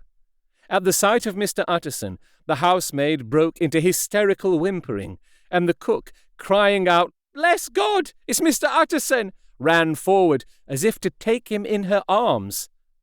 What? Are you all here?" said the lawyer peevishly. "Very irregular, very unseemly. Your master would be far from pleased." "They're all afraid," said Poole. Blank silence followed, no one protesting. Only the maid lifted her voice, and now wept loudly.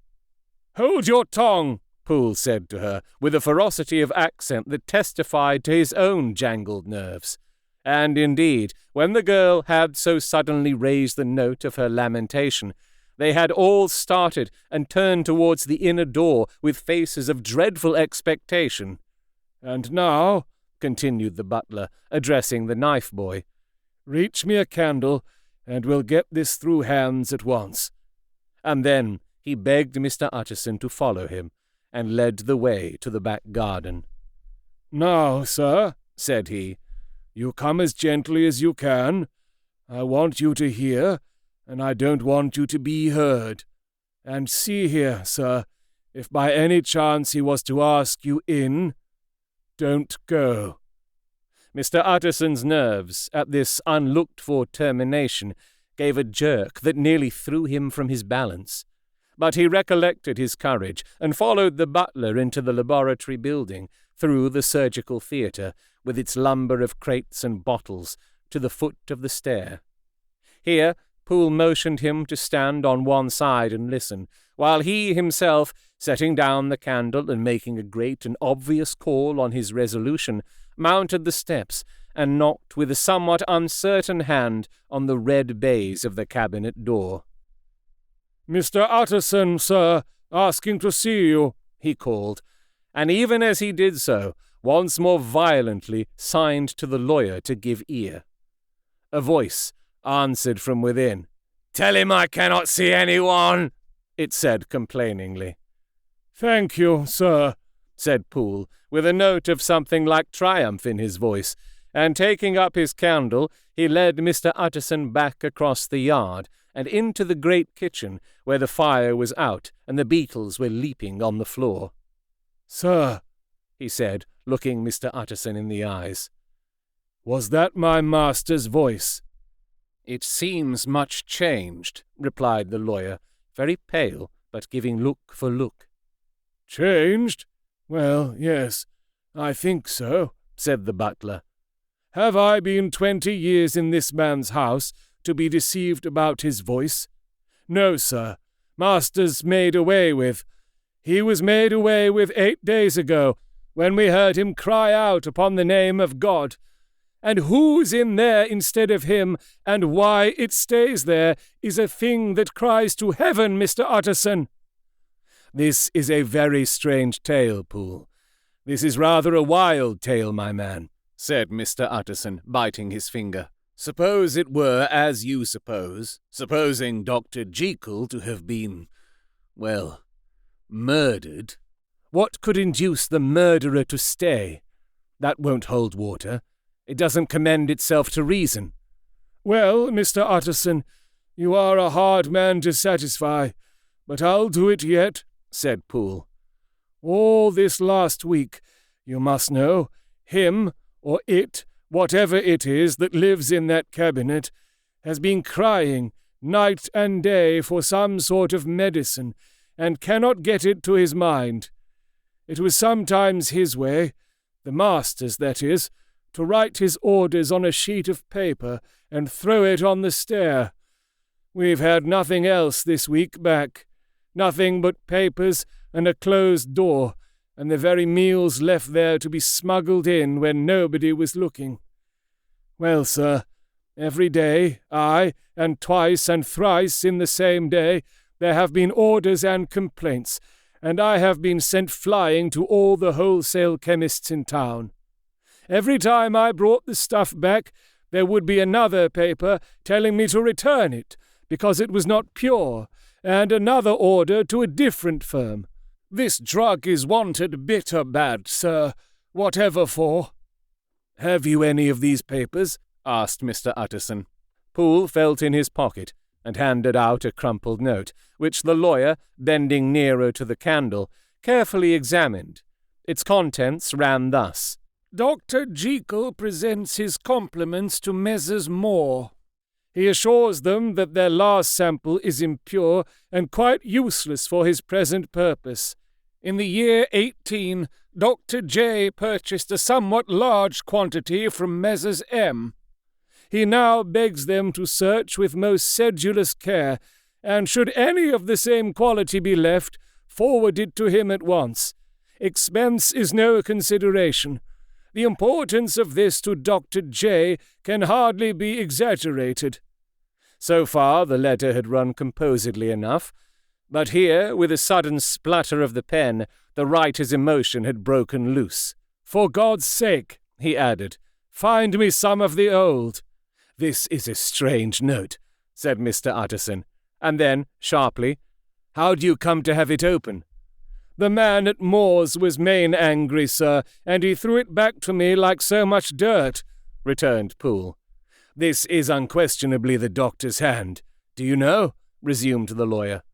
I thought it looked like it, said the servant, rather sulkily, and then, with another voice, but what matters hand of right, he said. I've seen him. Seen him? Repeated Mr. Utterson. Well? That's it, said Poole. It was this way. I came suddenly into the theatre from the garden. It seems he had slipped out to look for this drug, or whatever it is, for the cabinet door was open, and there he was at the far end of the room digging among the crates. He looked up when I came in, gave a kind of cry, and whipped upstairs into the cabinet. It was but for 1 minute that I saw him, but the hair stood upon my head like quills. Sir, if that was my master, why had he a mask upon his face? If it was my master, why did he cry out like a rat and run from me? I have served him long enough. And then... The man paused and passed his hand over his face. These are all very strange circumstances, said Mr. Utterson.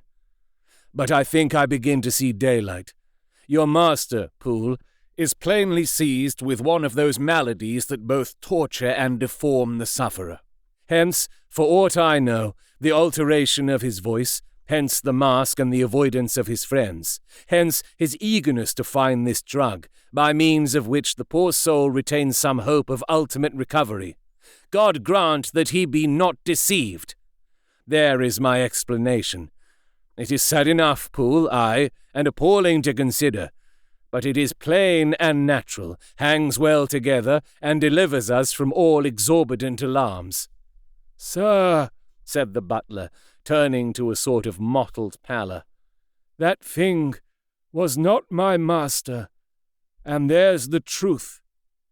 My master, here he looked round him and began to whisper, is a tall, fine build of a man, and this was more of a dwarf. Utterson attempted to protest. Oh, sir, cried Poole, do you think I do not know my master after 20 years?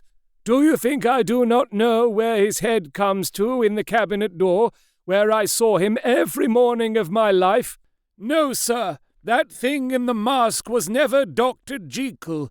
God knows what it was, but it was never Dr. Jekyll, and it is the belief of my heart that there was murder done." "Poole," replied the lawyer, "if you say that, it will become my duty to make certain.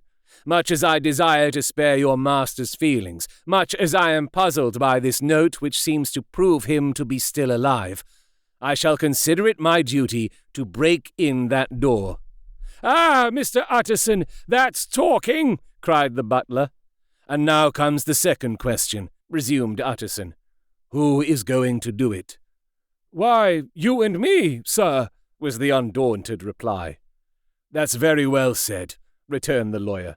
"And whatever comes of it, I shall make it my business to see you are no loser." "There is an axe in the theatre," continued Poole, "and you might take the kitchen poker for yourself." The lawyer took that rude but weighty instrument into his hand and balanced it. "Do you know, Poole," he said, looking up, "that you and I are about to place ourselves in a position of some peril?" "You may say so, sir, indeed," returned the butler. "It is well, then, that we should be frank," said the other. "We both think more than we have said. Let us make a clean breast. This masked figure that you saw, did you recognize it?" "Well, sir, it went so quick, and the creature was so doubled up. But I could hardly swear to that," was the answer. "But if you mean, was it Mr. Hyde? Why, yes, I think it was. You see, it was much of the same bigness, and it had the same quick, light way with it. And then, who else could have got in by the laboratory door? You have not forgot, sir, that at the time of the murder he had still the key with him. But that's not all. I don't know, Mr. Utterson, if you ever met this Mr. Hyde?" "Yes," said the lawyer. "I once spoke with him." "Then you must know as well as the rest of us that there was something queer about that gentleman, something that gave a man a turn. I don't know rightly how to say it, sir, beyond this, that you felt in your marrow kind of cold and thin." "I own I felt something of what you describe," said Mr. Utterson. "Quite so, sir," returned Poole. "Well, when that masked thing, like a monkey, jumped from among the chemicals and whipped into the cabinet, it went down my spine like ice. Oh, I know it's not evidence, Mr. Utterson. I'm book-learned enough for that. But a man has his feelings, and I give you my Bible word it was Mr. Hyde." Aye, said the lawyer. "My fears incline to the same point. Evil, I fear, founded, evil was sure to come, of that connection. Aye, truly, I believe you. I believe poor Harry is killed, and I believe his murderer, for what purpose God alone can tell, is still lurking in his victim's room. Well, let our name be Vengeance. Call Bradshaw." The footman came at the summons, very white and nervous. "Pull yourself together, Bradshaw," said the lawyer. "This suspense, I know, is telling upon all of you, but it is now our intention to make an end of it. Poole, here, and I are going to force our way into the cabinet. If all is well, my shoulders are broad enough to bear the blame. Meanwhile, lest anything should really be amiss, or any malefactor seek to escape by the back, you and the boy must go round the corner with a pair of good sticks and take your post at the laboratory door. We give you 10 minutes to get to your stations." As Bradshaw left, the lawyer looked at his watch. "And now, Poole, let us get to ours," he said, and taking the poker under his arm, led the way into the yard. The scud had banked over the moon, and it was now quite dark. The wind, which only broke in puffs and draughts into the deep well of building, tossed the light of the candle to and fro about their steps, until they came into the shelter of the theatre, where they sat down silently to wait. London hummed solemnly all around, but nearer at hand the stillness was only broken by the sounds of a footfall moving to and fro along the cabinet floor. "So, it will walk all day, sir," whispered Poole. "Aye, and the better part of the night. Only when a new sample comes from the chemist, there's a bit of a break. It's an ill conscience that's such an enemy to rest. Sir, there's blood foully shed in every step of it. But hark again, a little closer. Put your heart in your ears, Mr. Utterson, and tell me, is that the doctor's foot? The steps fell lightly and oddly, with a certain swing, for all they went so slowly. It was different indeed from the heavy creaking tread of Henry Jekyll. Utterson sighed. Is there never anything else? He asked. Poole nodded. Once, he said. Once I heard it weeping. Weeping? How that? Said the lawyer, conscious of a sudden chill of horror. Weeping like a woman or a lost soul, said the butler. I came away with that upon my heart, that I could have wept too. But now the 10 minutes drew to an end. Poole disinterred the axe from under a stack of packing straw. The candle was set upon the nearest table to light them to the attack, and they drew near, with bated breath, to where that patient foot was still going up and down in the quiet of the night. "Jekyll!" cried Utterson with a loud voice. "I demand to see you!" He paused a moment, but there came no reply. "I give you fair warning. Our suspicions are aroused, and I must and shall see you," he resumed. "If not by fair means, then by foul. If not of your consent, then by brute force." "Utterson," said the voice, "for God's sake, have mercy!" "Ah, that's not Jekyll's voice. It's Hyde's," cried Utterson.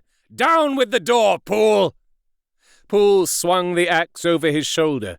The blow shook the building, and the red baize door leaped against the lock and hinges. A dismal screech, as of mere animal terror, rang from the cabinet.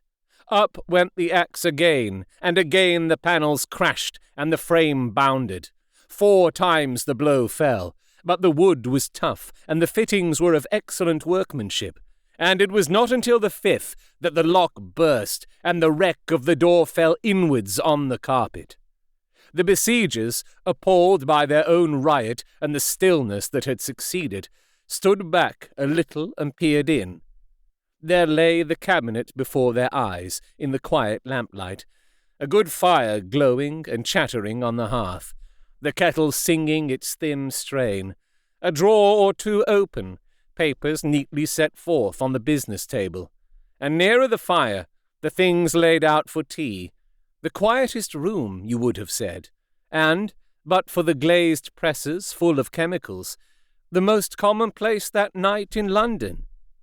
Right in the middle, there lay the body of a man, sorely contorted and still twitching. They drew near on tiptoe, turned it on its back, and beheld the face of Edward Hyde. He was dressed in clothes far too large for him, clothes of the doctor's bigness.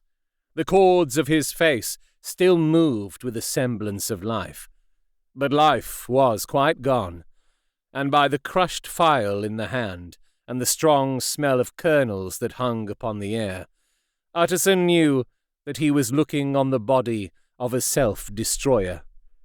"We have come too late," he said sternly, "whether to save or punish. Hyde is gone to his account, and it only remains for us to find the body of your master." The far greater proportion of the building was occupied by the theatre, which filled almost the whole ground story and was lighted from above, and by the cabinet, which formed an upper story at one end and looked upon the court. A corridor joined the theatre to the door on the by-street, and with this the cabinet communicated separately by a second flight of stairs. There were besides a few dark closets and a spacious cellar. All these they now thoroughly examined. Each closet needed but a glance, for all were empty, and all, by the dust that fell from their doors, had stood long unopened. The cellar, indeed, was filled with crazy lumber, mostly dating from the times of the surgeon who was Jekyll's predecessor.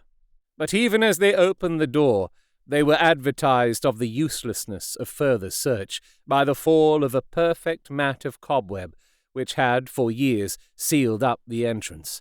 Nowhere was there any trace of Henry Jekyll, dead or alive. Poole stamped on the flags of the corridor. "He must be buried here," he said, hearkening to the sound. "Or he may have fled," said Utterson, and he turned to examine the door in the by-street. It was locked, and lying nearby on the flags they found the key, already stained with rust. "This does not look like use," observed the lawyer. "Use?" echoed Poole. "Do you not see, sir? It is broken, much as if a man had stamped on it."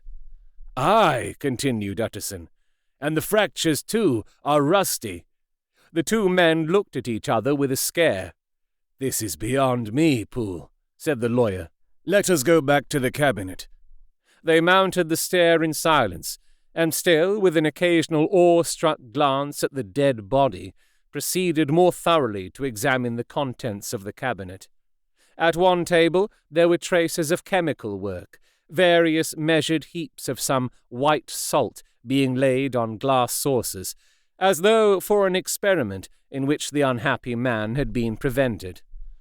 "That is the same drug that I was always bringing him," said Poole, and even as he spoke, the kettle, with a startling noise, boiled over.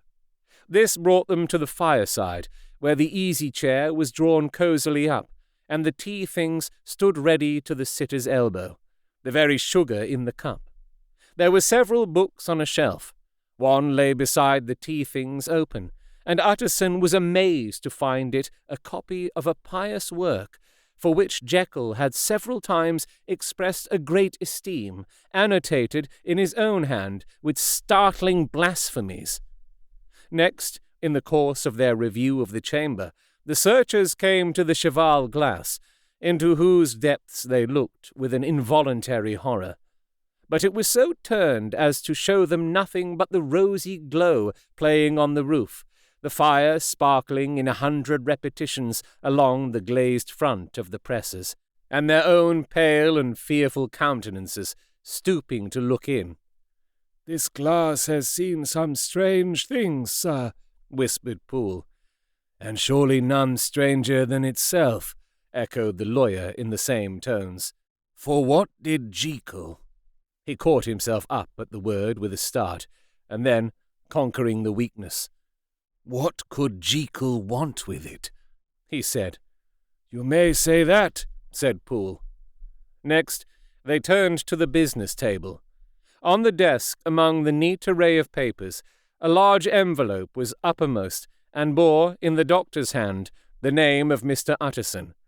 The lawyer unsealed it, and several enclosures fell to the floor. The first was a will, drawn in the same eccentric terms as the one which he had returned 6 months before, to serve as a testament in case of death, and as a deed of gift in case of disappearance. But in place of the name of Edward Hyde, the lawyer, with indescribable amazement, read the name of Gabriel John Utterson. He looked at Poole, and then back at the paper, and last of all at the dead malefactor stretched upon the carpet. "My head goes round," he said. "He has been all these days in possession. He had no cause to like me. He must have raged to see himself displaced. And he has not destroyed this document." He caught up the next paper. It was a brief note in the doctor's hand, and dated at the top. "Oh, Poole!" the lawyer cried. "He was alive and here this day. He cannot have been disposed of in so short a space. He must be still alive. He must have fled. And then why fled? And how? And in that case, can we venture to declare this suicide? Oh, we must be careful. I foresee that we may yet involve your master in some dire catastrophe." "Why don't you read it, sir?"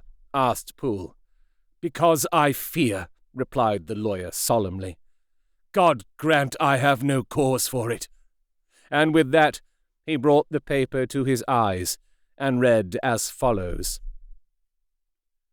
"My dear Utterson, When this shall fall into your hands, I shall have disappeared.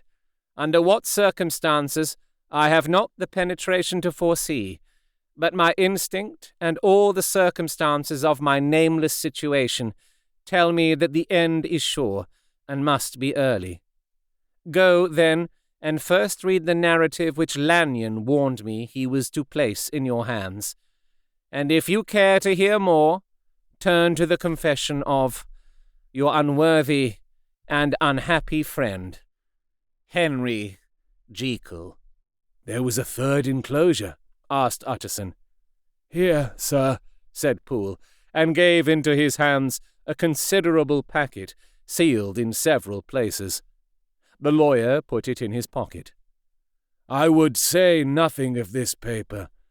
If your master has fled or is dead, we may at least save his credit. It is now 10.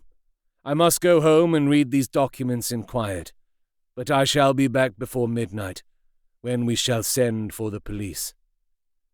They went out, locking the door of the theatre behind them, and Utterson, once more leaving the servants gathered about the fire in the hall, trudged back to his office to read the 2 narratives in which this mystery was now to be explained.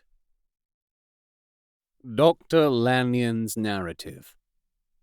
On the 9th of January, now 4 days ago, I received by the evening delivery a registered envelope addressed in the hand of my colleague and old school companion, Henry Jekyll.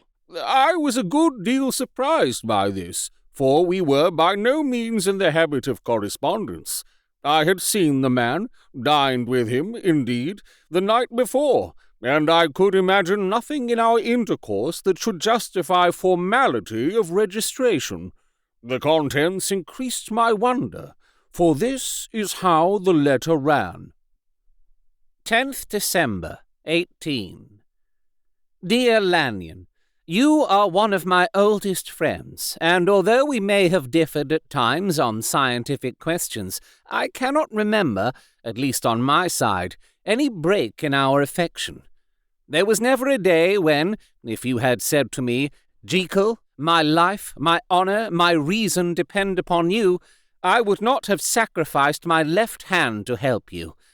Lanyon, my life, my honor, my reason are all at your mercy. If you fail me tonight, I am lost. You might suppose, after this preface, that I am going to ask you for something dishonorable to grant. Judge for yourself. I want you to postpone all other engagements for tonight. Even if you were summoned to the bedside of an emperor to take a cab unless your carriage should be actually at the door, and with this letter in your hand for consultation, to drive straight to my house. Poole, my butler, has his orders. You will find him waiting your arrival with a locksmith. The door of my cabinet is then to be forced, and you are to go in alone. To open the glazed press, letter E, on the left hand, breaking the lock if it be shut, and to draw out, with all its contents as they stand, the 4th drawer from the top, or, which is the same thing, the 3rd from the bottom. In my extreme distress of mind, I have a morbid fear of misdirecting you, but even if I am in error, you may know the right drawer by its contents. Some powders, a file, and a paper book. This drawer I beg of you to carry back with you to Cavendish Square exactly as it stands. That is the first part of the service. Now for the second. You should be back, if you set out at once on the receipt of this, long before midnight. But I will leave you that amount of margin, not only in the fear of one of those obstacles that can neither be prevented nor foreseen, but because an hour when your servants are in bed is to be preferred for what will then remain to do. At midnight, then, I have to ask you to be alone in your consulting room, to admit with your own hand into the house a man who will present himself in my name, and to place in his hands the drawer that you will have brought with you from my cabinet. Then you will have played your part and earned my gratitude completely. 5 minutes afterwards, if you insist upon an explanation, you will have understood that these arrangements are of capital importance, and that by the neglect of one of them, fantastic as they must appear, you might have charged your conscience with my death or the shipwreck of my reason. Confident as I am that you will not trifle with this appeal, my heart sinks and my hand trembles at the bare thought of such a possibility. Think of me at this hour, in a strange place, labouring under a blackness of distress that no fancy can exaggerate, and yet well aware that, if you will but punctually serve me, my troubles will roll away like a story that is told. Serve me, my dear Lanyon, and save your friend, H.J. P.S. I had already sealed this up when a fresh terror struck upon my soul. It is possible that the post office may fail me, and this letter not come into your hands until tomorrow morning. In that case, dear Lanyon, do my errand when it shall be most convenient for you in the course of the day, and once more expect my messenger at midnight. It may then already be too late, and if that night passes without event, you will know that you have seen the last of Henry Jekyll. Upon the reading of this letter, I made sure my colleague was insane, but till that was proved beyond the possibility of doubt, I felt bound to do as he requested. The less I understood of this farrago, the less I was in a position to judge of its importance, and an appeal so worded could not be set aside without a grave responsibility. I rose accordingly from table, got into a hansom, and drove straight to Jekyll's house. The butler was awaiting my arrival. He had received by the same post as mine a registered letter of instruction, and had sent at once for a locksmith and a carpenter. The tradesmen came while we were yet speaking, and we moved in a body to old Dr. Denman's surgical theatre, from which, as you are doubtless aware, Jekyll's private cabinet is most conveniently entered. The door was very strong, the lock excellent. The carpenter avowed he would have great trouble and have to do much damage if force were to be used, and the locksmith was near despair. But this last was a handy fellow, and after 2 hours' work the door stood open. The press marked E was unlocked, and I took out the drawer, had it filled up with straw and tied in a sheet, and returned with it to Cavendish Square. Here I proceeded to examine its contents.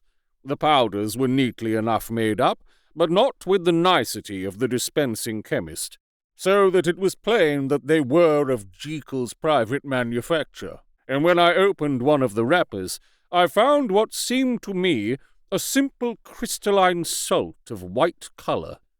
The phial, to which I next turned my attention, might have been about half full of a blood-red liquor, which was highly pungent to the sense of smell, and seemed to me to contain phosphorus and some volatile ether.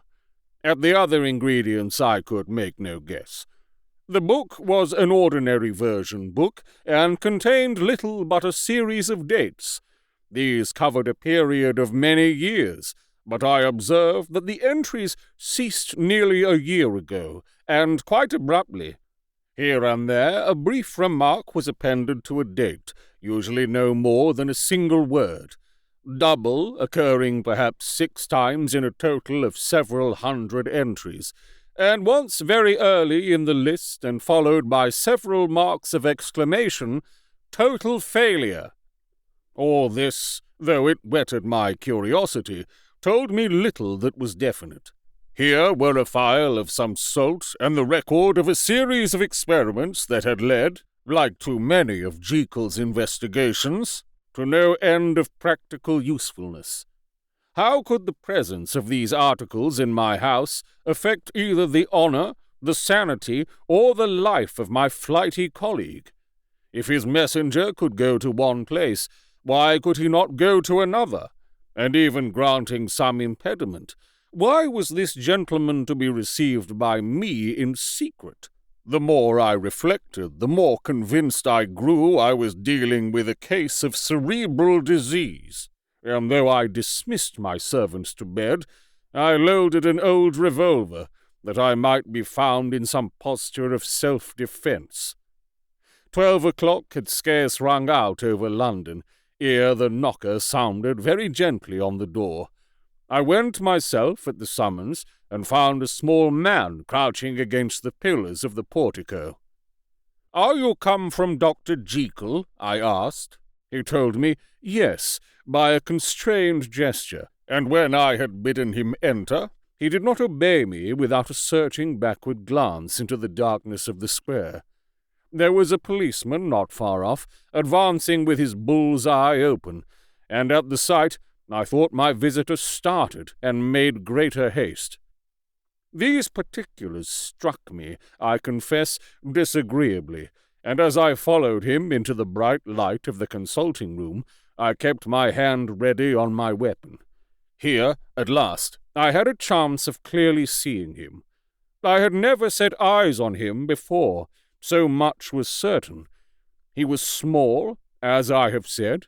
I was struck, besides, with the shocking expression of his face, with his remarkable combination of great muscular activity and great apparent debility of constitution, and, last but not least, with the odd subjective disturbance caused by his neighbourhood.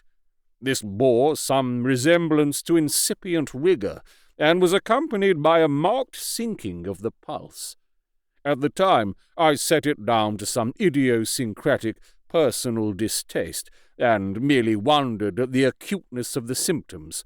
But I have since had reason to believe the cause to lie much deeper in the nature of man, and to turn on some nobler hinge than the principle of hatred. This person, who had thus, from the first moment of his entrance, struck in me what I can only describe as a disgustful curiosity, was dressed in a fashion that would have made an ordinary person laughable.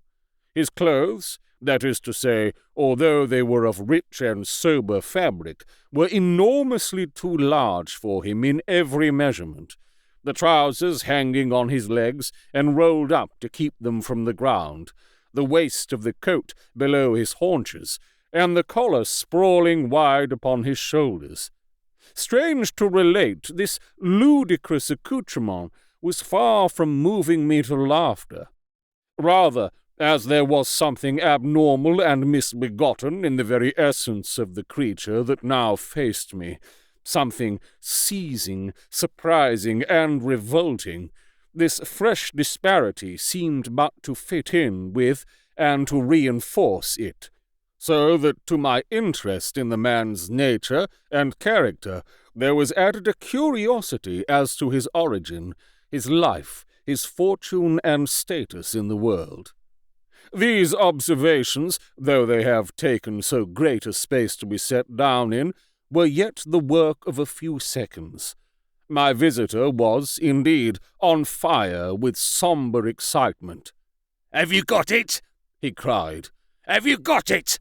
And so lively was his impatience that he even laid his hand upon my arm and sought to shake me.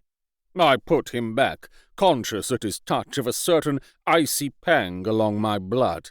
"Come, sir," said I, "you forget that I have not yet the pleasure of your acquaintance. Be seated, if you please." And I showed him an example, and sat down myself in my customary seat, and with as fair an imitation of my ordinary manner to a patient as the lateness of the hour, the nature of my preoccupations, and the horror I had of my visitor would suffer me to muster.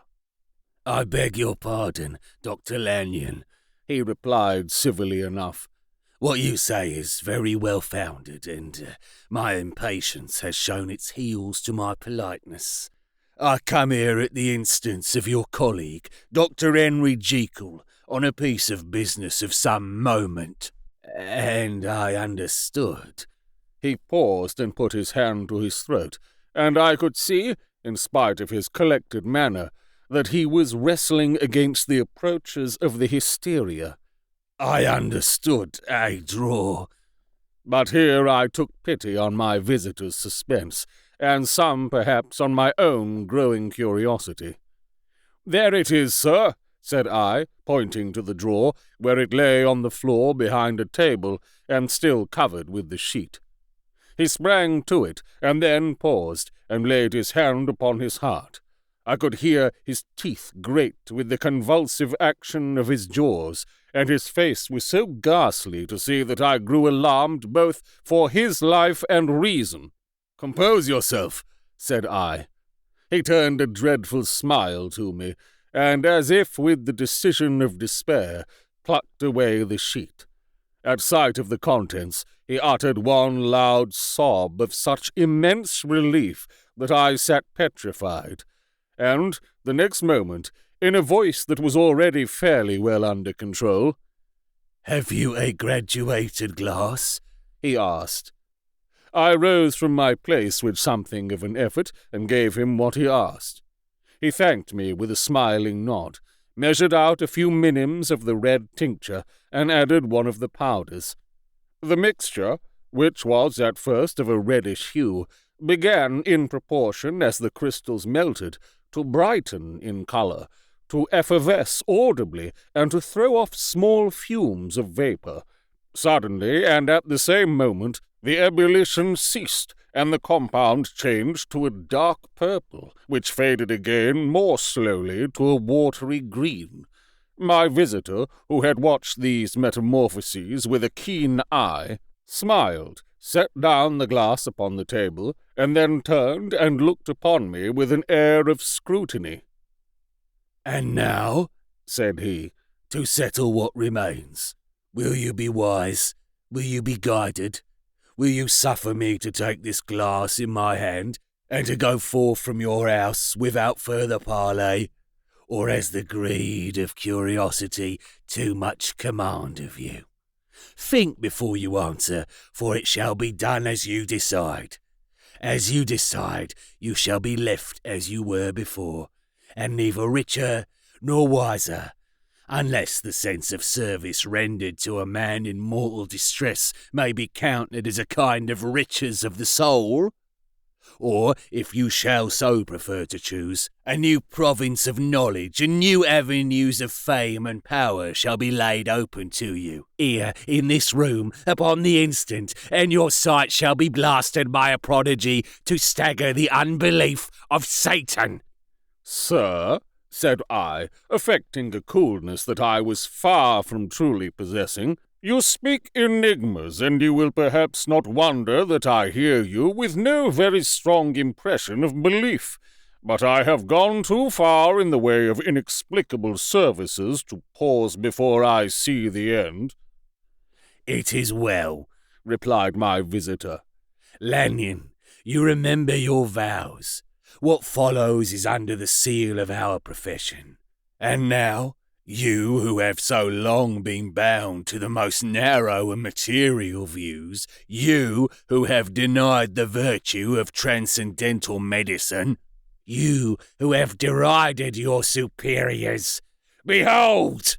He put the glass to his lips and drank at one gulp. A cry followed.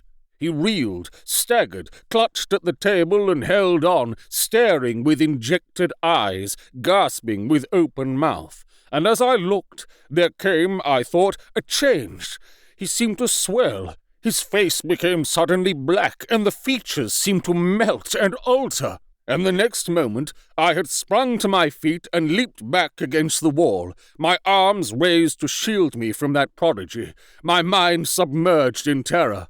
"Oh, God!" I screamed, and "Oh, God!" again and again. For there, before my eyes, pale and shaken and half-fainting and groping before him with his hands, like a man restored from death, there stood Henry Jekyll. What he told me in the next hour, I cannot bring my mind to set on paper. I saw what I saw. I heard what I heard. And my soul sickened at it. And yet now, when that sight has faded from my eyes, I ask myself if I believe it, and I cannot answer. My life is shaken to its roots. Sleep has left me. The deadliest terror sits by me at all hours of the day and night, and I feel that my days are numbered and that I must die, and yet I shall die incredulous. As for the moral turpitude that man unveiled to me, even with tears of penitence, I cannot, even in memory, dwell on it without a start of horror. I will say but one thing, Utterson, and that, if you can bring your mind to credit it, will be more than enough. The creature who crept into my house that night was, on Jekyll's own confession, known by the name of Hyde, and hunted for in every corner of the land as the murderer of Carew. Hasty Lanyon. Henry Jekyll's full statement of the case. I was born in the year 18 to a large fortune, endowed besides with excellent parts, inclined by nature to industry, fond of the respect of the wise and good among my fellowmen, and thus, as might have been supposed, with every guarantee of an honourable and distinguished future. And indeed, the worst of my faults was a certain impatient gaiety of disposition, such as has made the happiness of many, but such as I found it hard to reconcile with my imperious desire to carry my head high and wear a more than commonly grave countenance before the public. Hence it came about that I concealed my pleasures, and that when I reached years of reflection, and began to look round me and take stock of my progress and position in the world, I stood already committed to a profound duplicity of life. Many a man would have even blazoned such irregularities as I was guilty of, but from the high views that I had set before me, I regarded and hid them with an almost morbid sense of shame. It was thus rather the exacting nature of my aspirations than any particular degradation in my faults that made me what I was, and, with even a deeper trench than in the majority of men, severed in me those provinces of good and ill which divide and compound man's dual nature. In this case, I was driven to reflect deeply and inveterately on that hard law of life, which lies at the root of religion, and is one of the most plentiful springs of distress. Though so profound a double-dealer, I was in no sense a hypocrite. Both sides of me were in dead earnest. I was no more myself when I laid aside restraint and plunged in shame than when I laboured, in the eye of day, at the furtherance of knowledge or the relief of sorrow and suffering. And it chanced that the direction of my scientific studies, which led wholly towards the mystic and the transcendental, reacted and shed a strong light on this consciousness of the perennial war among my members. With every day, and from both sides of my intelligence, the moral and the intellectual, I thus drew steadily nearer to that truth, by whose partial discovery I have been doomed to such a dreadful shipwreck. That man is not truly one, but truly two. I say two because the state of my own knowledge does not pass beyond that point. Others will follow, others will outstrip me on the same lines, and I hazard the guess that man will be ultimately known for a mere polity of multifarious, incongruous, and independent denizens. I, for my part, from the nature of my life, advanced infallibly in one direction, and in one direction only. It was on the moral side, and in my own person, that I learned to recognize the thorough and primitive duality of man. I saw that, of the two natures that contended in the field of my consciousness, even if I could rightly be said to be either, it was only because I was radically both. and from an early date, even before the course of my scientific discoveries had begun to suggest the most naked possibility of such a miracle, I had learned to dwell with pleasure, as a beloved daydream, on the thought of the separation of these elements. If each, I told myself, could be housed in separate identities, life would be relieved of all that was unbearable.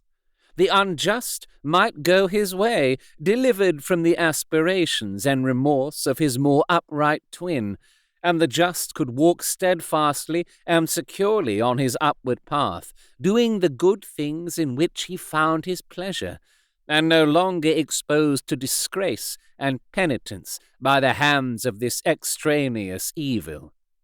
It was the curse of mankind that these incongruous faggots were thus bound together, that in the agonized womb of consciousness these polar twins should be continuously struggling. How, then, were they dissociated?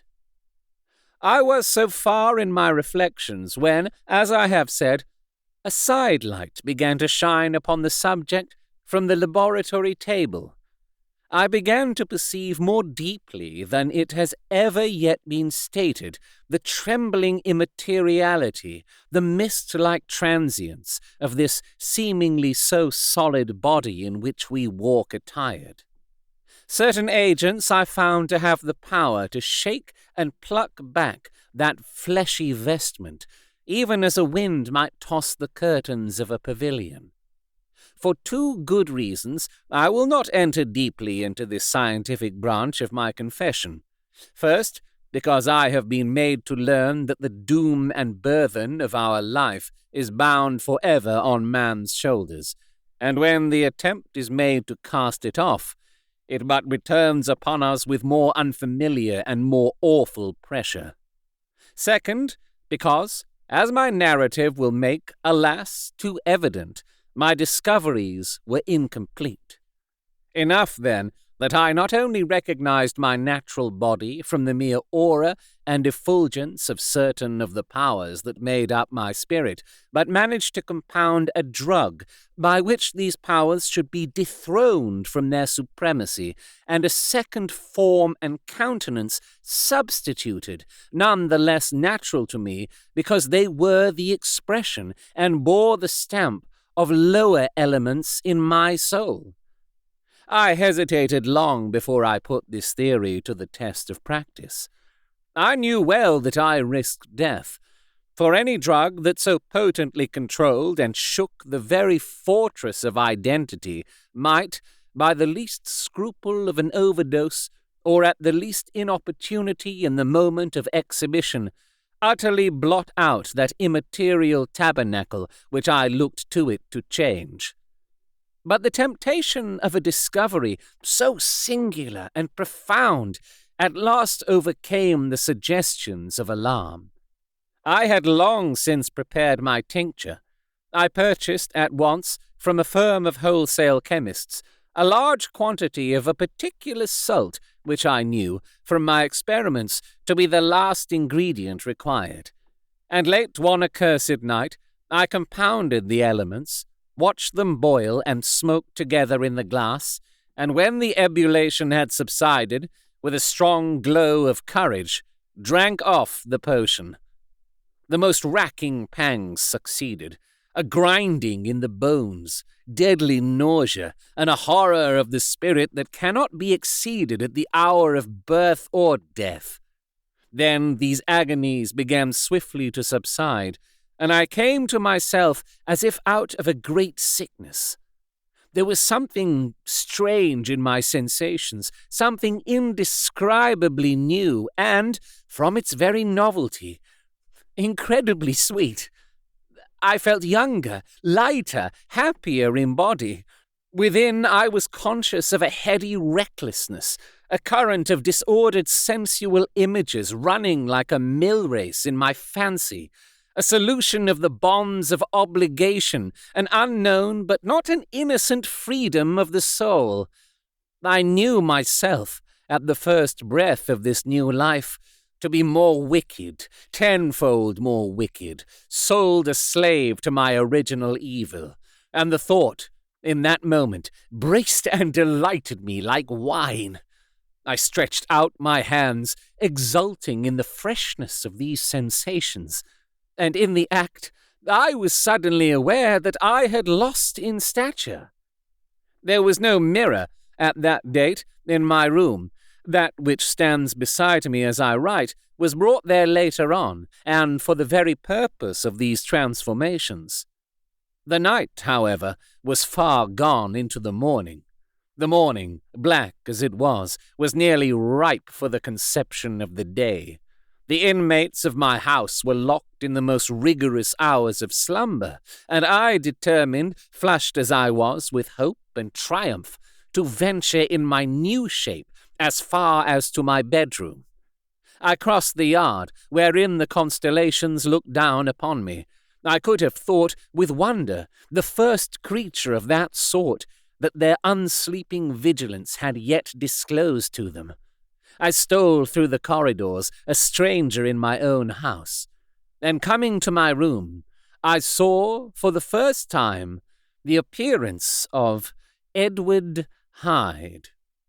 I must here speak by theory alone, saying not that which I know, but that which I suppose to be most probable. The evil side of my nature, to which I had now transferred the stamping efficacy, was less robust and less developed than the good which I had just deposed. Again, in the course of my life, which had been, after all, 9/10 a life of effort, virtue, and control, it had been much less exercised and much less exhausted. And hence, as I think, it came about that Edward Hyde was so much smaller, slighter, and younger than Henry Jekyll. Even as good shone upon the countenance of the one, evil was written broadly and plainly on the face of the other.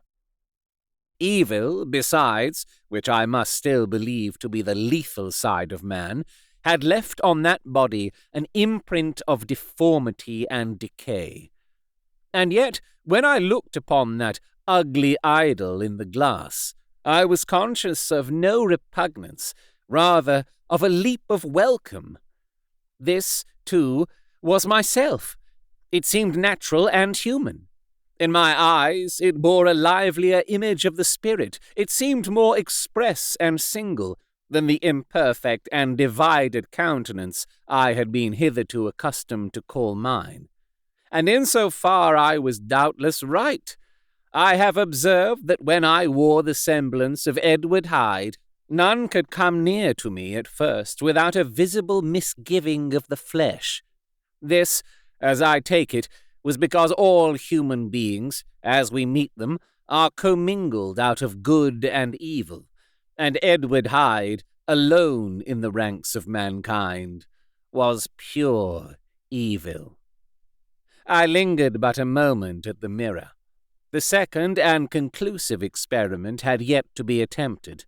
It yet remained to be seen if I had lost my identity beyond redemption and must flee before daylight from a house that was no longer mine, and hurrying back to my cabinet, I once more prepared and drank the cup, once more suffered the pangs of dissolution, and came to myself once more with the character, the stature, and the face of Henry Jekyll. That night I had come to the fatal crossroads. Had I approached my discovery in a more noble spirit, had I risked the experiment while under the empire of generous or pious aspirations, all must have been otherwise, and from these agonies of death and birth I had come forth an angel instead of a fiend. The drug had no discriminating action. It was neither diabolical nor divine. It but shook the doors of the prison-house of my disposition, and like the captives of Philippi, that which stood within ran forth. At that time my virtue slumbered. My evil, kept awake by ambition, was alert and swift to seize the occasion, and the thing that was projected was Edward Hyde. Hence, Although I had now two characters as well as two appearances, one was wholly evil, and the other was still the old Henry Jekyll, that incongruous compound of whose reformation and improvement I had already learned to despair. The movement was thus wholly toward the worse. Even at that time, I had not conquered my aversions to the dryness of a life of study. I would still be merrily disposed at times, and as my pleasures were, to say the least, undignified, and I was not only well known and highly considered, but growing towards the elderly man, this incoherency of my life was daily growing more unwelcome. It was on this side that my new power tempted me, until I fell in slavery. I had but to drink the cup, to doff at once the body of the noted professor, and to assume, like a thick cloak, that of Edward Hyde. I smiled at the notion. It seemed to me at the time to be humorous, and I made my preparations with the most studious care. I took and furnished that house in Soho to which Hyde was tracked by the police, and engaged as a housekeeper a creature whom I knew well to be silent and unscrupulous. On the other side, I announced to my servants that a Mr. Hyde, whom I described, was to have full liberty and power about my house in the square, and to parry mishaps, I even called and made myself a familiar object in my second character. I next drew up that will to which you so much objected, so that if anything befell me in the person of Dr. Jekyll, I could enter on that of Edward Hyde without pecuniary loss, and thus fortified, as I supposed, on every side, I began to profit by the strange immunities of my position.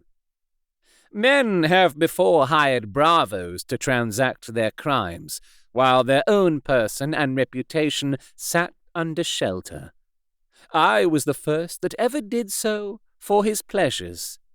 I was the first that could plod in the public eye with a load of genial respectability, and in a moment, like a schoolboy, strip off these lendings and spring headlong into the sea of liberty. But for me, in my impenetrable mantle, the safety was complete. Think of it, I did not even exist.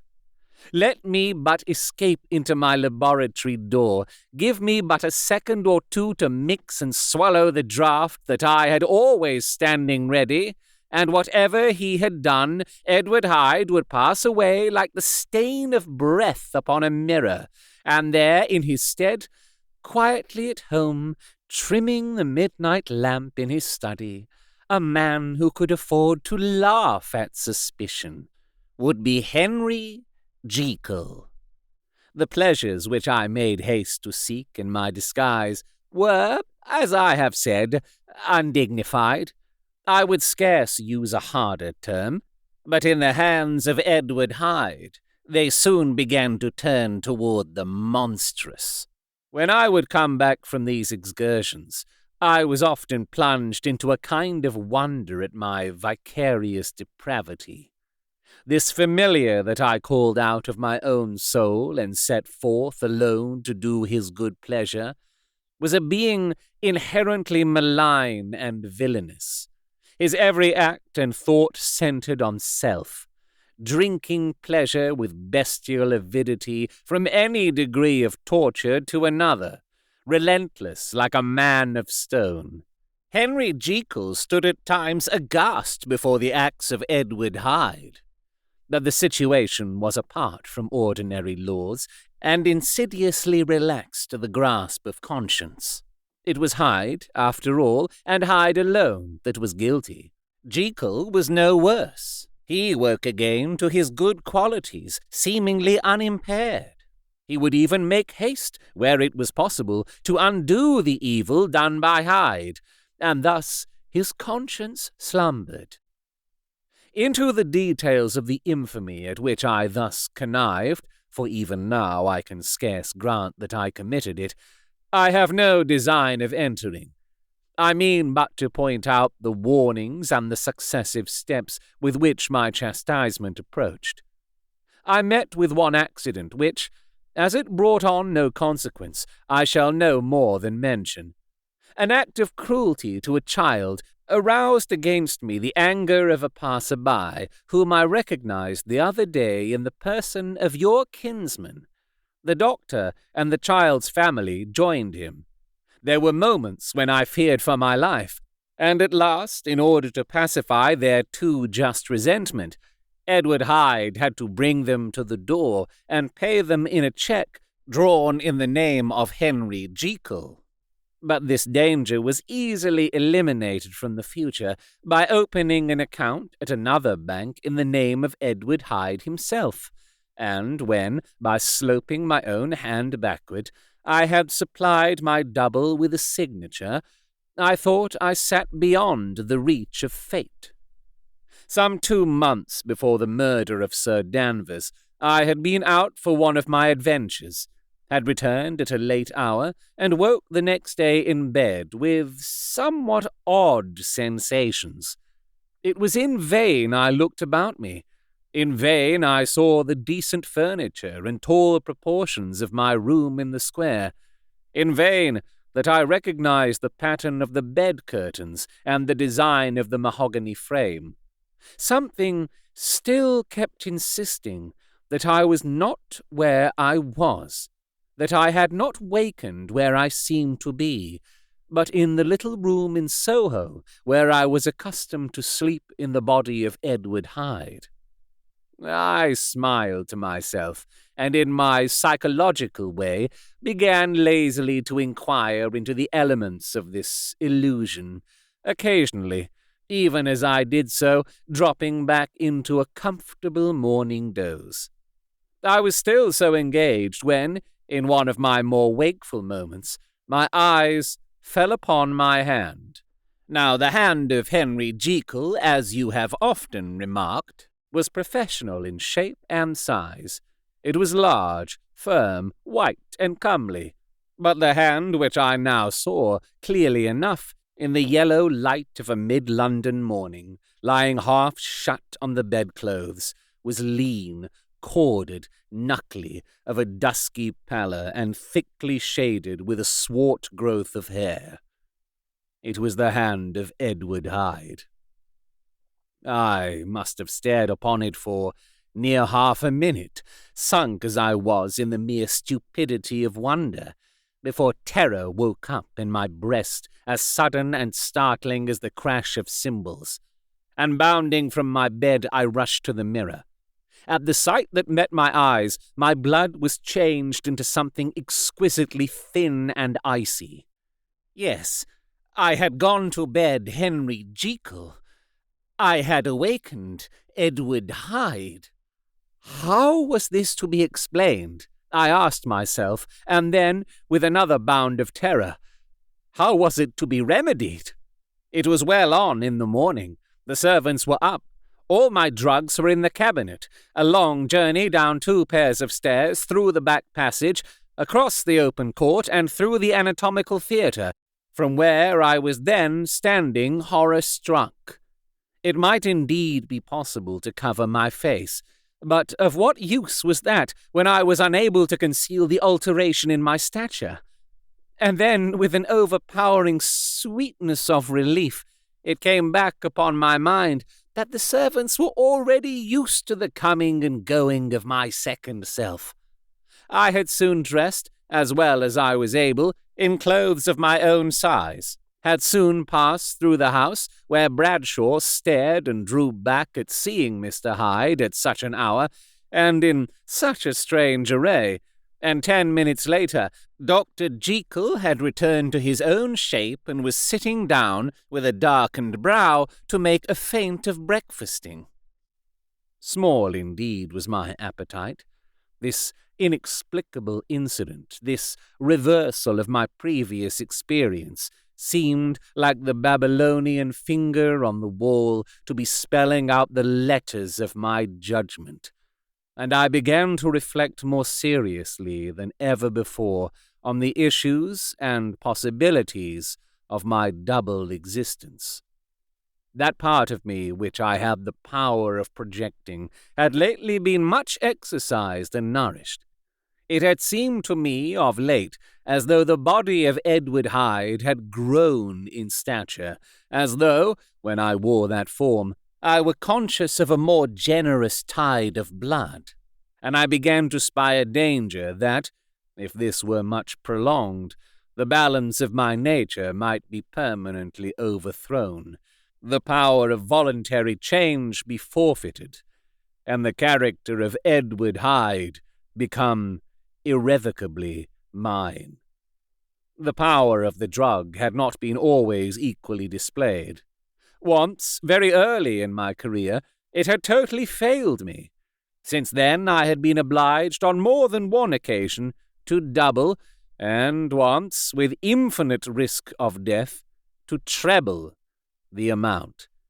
And these rare uncertainties had cast hitherto the sole shadow on my contentment. Now, however, and in the light of that morning's accident, I was led to remark that whereas, in the beginning, the difficulty had been to throw off the body of Jekyll, it had, of late, gradually but decidedly transferred itself to the other side. All things, therefore, seemed to point to this, that I was slowly losing hold of my original and better self, and becoming slowly incorporated with my second and worse. Between these two, I now felt I had to choose. My two natures had memory in common, but all other faculties were most unequally shared between them. Jekyll, who was composite, now with the most sensitive apprehensions, now with a greedy gusto, projected and shared in the pleasures and adventures of Hyde. But Hyde was indifferent to Jekyll, or but remembered him as the mountain bandit remembers the cavern in which he conceals himself from pursuit. Jekyll had more than a father's interest. Hyde had more than a son's indifference. To cast in my lot with Jekyll was to die to those appetites which I had long secretly indulged and had of late begun to pamper. To cast it in with Hyde was to die to 1,000 interests and aspirations, and to become, at a blow and forever, despised and friendless. The bargain might appear unequal, but there was still another consideration in the scales. For while Jekyll would suffer smartingly in the fires of abstinence, Hyde would be not even conscious of all that he had lost. Strange as my circumstances were, the terms of this debate are as old and commonplace as man. Much the same inducements and alarms cast the die for any tempted and trembling sinner. And it fell out with me, as it falls with so vast a majority of my fellows, that I chose the better part, and was found wanting in the strength to keep to it. Yes, I preferred the elderly and discontented doctor, surrounded by friends and cherishing honest hopes, and bade a resolute farewell to the liberty, the comparative youth, the light step, leaping impulses, and secret pleasures that I had enjoyed in the disguise of Hyde. I made this choice, perhaps with some unconscious reservation, for I neither gave up the house in Soho, nor destroyed the clothes of Edward Hyde, which still lay ready in my cabinet. For 2 months, however, I was true to my determination. For 2 months I led a life of such severity as I had never before attained to, and enjoyed the compensations of an approving conscience. But time began at last to obliterate the freshness of my alarm. The praises of conscience began to grow into a thing of course. I began to be tortured with throes and longings as of Hyde struggling after freedom. And at last, in an hour of moral weakness, I once again compounded and swallowed the transforming draught. I do not suppose that, when a drunkard reasons with himself upon his vice, he is once out of 500 times affected by the dangers that he runs through his brutish physical insensibility. Neither had I, long as I had considered my position, made enough allowance for the complete moral insensibility and insensate readiness to evil which were the leading characters of Edward Hyde. Yet it was by these that I was punished. My devil had been long caged. He came out roaring. I was conscious, even when I took the draught, of a more unbridled, a more furious propensity to ill. It must have been this, I suppose, that stirred in my soul that tempest of impatience with which I listened to the civilities of my unhappy victim. I declare, at least before God, no man morally sane could have been guilty of that crime upon so pitiful a provocation, and that I struck in no more reasonable spirit than that in which a sick child may break a plaything.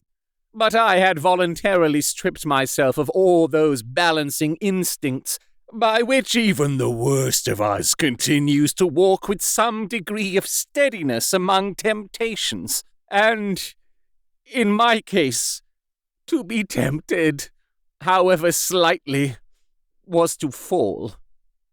Instantly, the spirit of hell awoke in me and raged. With a transport of glee, I mauled the unresisting body, tasting delight from every blow, and it was not till weariness had begun to succeed that I was suddenly, in the top fit of my delirium, struck through the heart by a cold thrill of terror. A mist dispersed. I saw my life to be forfeit, and fled from the scene of these excesses, at once glorying and trembling, my lust of evil gratified and stimulated, my love of life screwed to the topmost peg. I ran to the house in Soho, and, to make assurance doubly sure, destroyed my papers. Thence I set out through the lamp-lit streets in the same divided ecstasy of mind, gloating on my crime, light-headedly devising others in the future, and yet still hastening and still hearkening in my wake for the steps of the avenger. Hyde had a song upon his lips as he compounded the draught, and as he drank it, pledged the dead man. The pangs of transformation had not done tearing him before Henry Jekyll, with streaming tears of gratitude and remorse, had fallen upon his knees and lifted his clasped hands to God. The veil of self-indulgence was rent from head to foot. I saw my life as a whole. I followed it up from the days of childhood, when I had walked with my father's hand, and through the self-denying toils of my professional life, to arrive again and again, with the same sense of unreality, at the damned horrors of the evening. I could have screamed aloud. I sought with tears and prayers to smother down the crowd of hideous images and sounds with which my memory swarmed against me. And still, between the petitions, the ugly face of my iniquity stared into my soul. As the acuteness of this remorse began to die away, it was succeeded by a sense of joy. The problem of my conduct was solved. Hyde was thenceforth impossible. Whether I would or not, I was now confined to the better part of my existence, and oh, how I rejoiced to think of it! With what willing humility I embraced anew the restrictions of natural life! With what sincere renunciation I locked the door by which I had so often gone and come, and ground the key under my heel! The next day came the news that the murder had not been overlooked, that the guilt of Hyde was patent to the world, and that the victim was a man high in public estimation. It was not only a crime, it had been a tragic folly. I think I was glad to know it. I think I was glad to have my better impulses thus buttressed and guarded by the terrors of the scaffold. Jekyll was now my city of refuge. Let but Hyde peep out an instant, and the hands of all men would be raised to take and slay him. I resolved in my future conduct to redeem the past, and I can say with honesty that my resolve was fruitful of some good. You know yourself how earnestly in the last months of the last year I labored to relieve suffering. You know that much was done for others, and that the days passed quietly, almost happily for myself. Nor can I truly say that I wearied of this beneficent and innocent life. I think instead that I daily enjoyed it more completely. But I was still cursed with my duality of purpose, and as the first edge of my penitence wore off, the lower side of me, so long indulged, so recently chained down, began to growl for license. Not that I dreamed of resuscitating Hyde. The bare idea of that would startle me to frenzy. No, it was in my own person that I was once more tempted to trifle with my conscience, and it was as an ordinary secret sinner that I at last fell before the assaults of temptation. There comes an end to all things. The most capacious measure is filled at last, and this brief condescension to my evil finally destroyed the balance of my soul. And yet I was not alarmed. The fall seemed natural, like a return to the old days before I had made my discovery. It was a fine, clear January day, wet underfoot where the frost had melted, but cloudless overhead, and the Regent's Park was full of winter chirrupings and sweet with spring odours. I sat in the sun on a bench, the animal within me licking the chops of memory, the spiritual side a little drowsed, promising subsequent penitence, but not yet moved to begin. After all, I reflected, I was like my neighbours, and then I smiled, comparing myself with other men, comparing my active goodwill with the lazy cruelty of their neglect. And at the very moment of that vainglorious thought, a qualm came over me, a horrid nausea, and the most deadly shuddering. These passed away and left me faint, and then, as in its turn faintness subsided, I began to be aware of a change in the temper of my thoughts, a greater boldness, a contempt of danger, a solution of the bonds of obligation. I looked down. My clothes hung formlessly on my shrunken limbs. The hand that lay on my knee was corded and hairy. I was, once more, Edward Hyde. A moment before I had been safe of all men's respect, wealthy, beloved, the cloth laying for me in the dining-room at home. And now I was the common quarry of mankind, hunted, houseless, a known murderer, thrall to the gallows. My reason wavered, but it did not fail me utterly. I have more than once observed that in my second character my faculties seemed sharpened to a point, and my spirits more tensely elastic. Thus it came about that where Jekyll perhaps might have succumbed, Hyde rose to the importance of the moment. My drugs were in one of the presses of my cabinet. How was I to reach them? That was the problem that, crushing my temples in my hands, I set myself to solve. The laboratory door I had closed. If I sought to enter by the house, my own servants would consign me to the gallows. I saw I must employ another hand, and thought of Lanyon. How was he to be reached? How persuaded? Supposing that I escaped capture in the streets, how was I to make my way into his presence?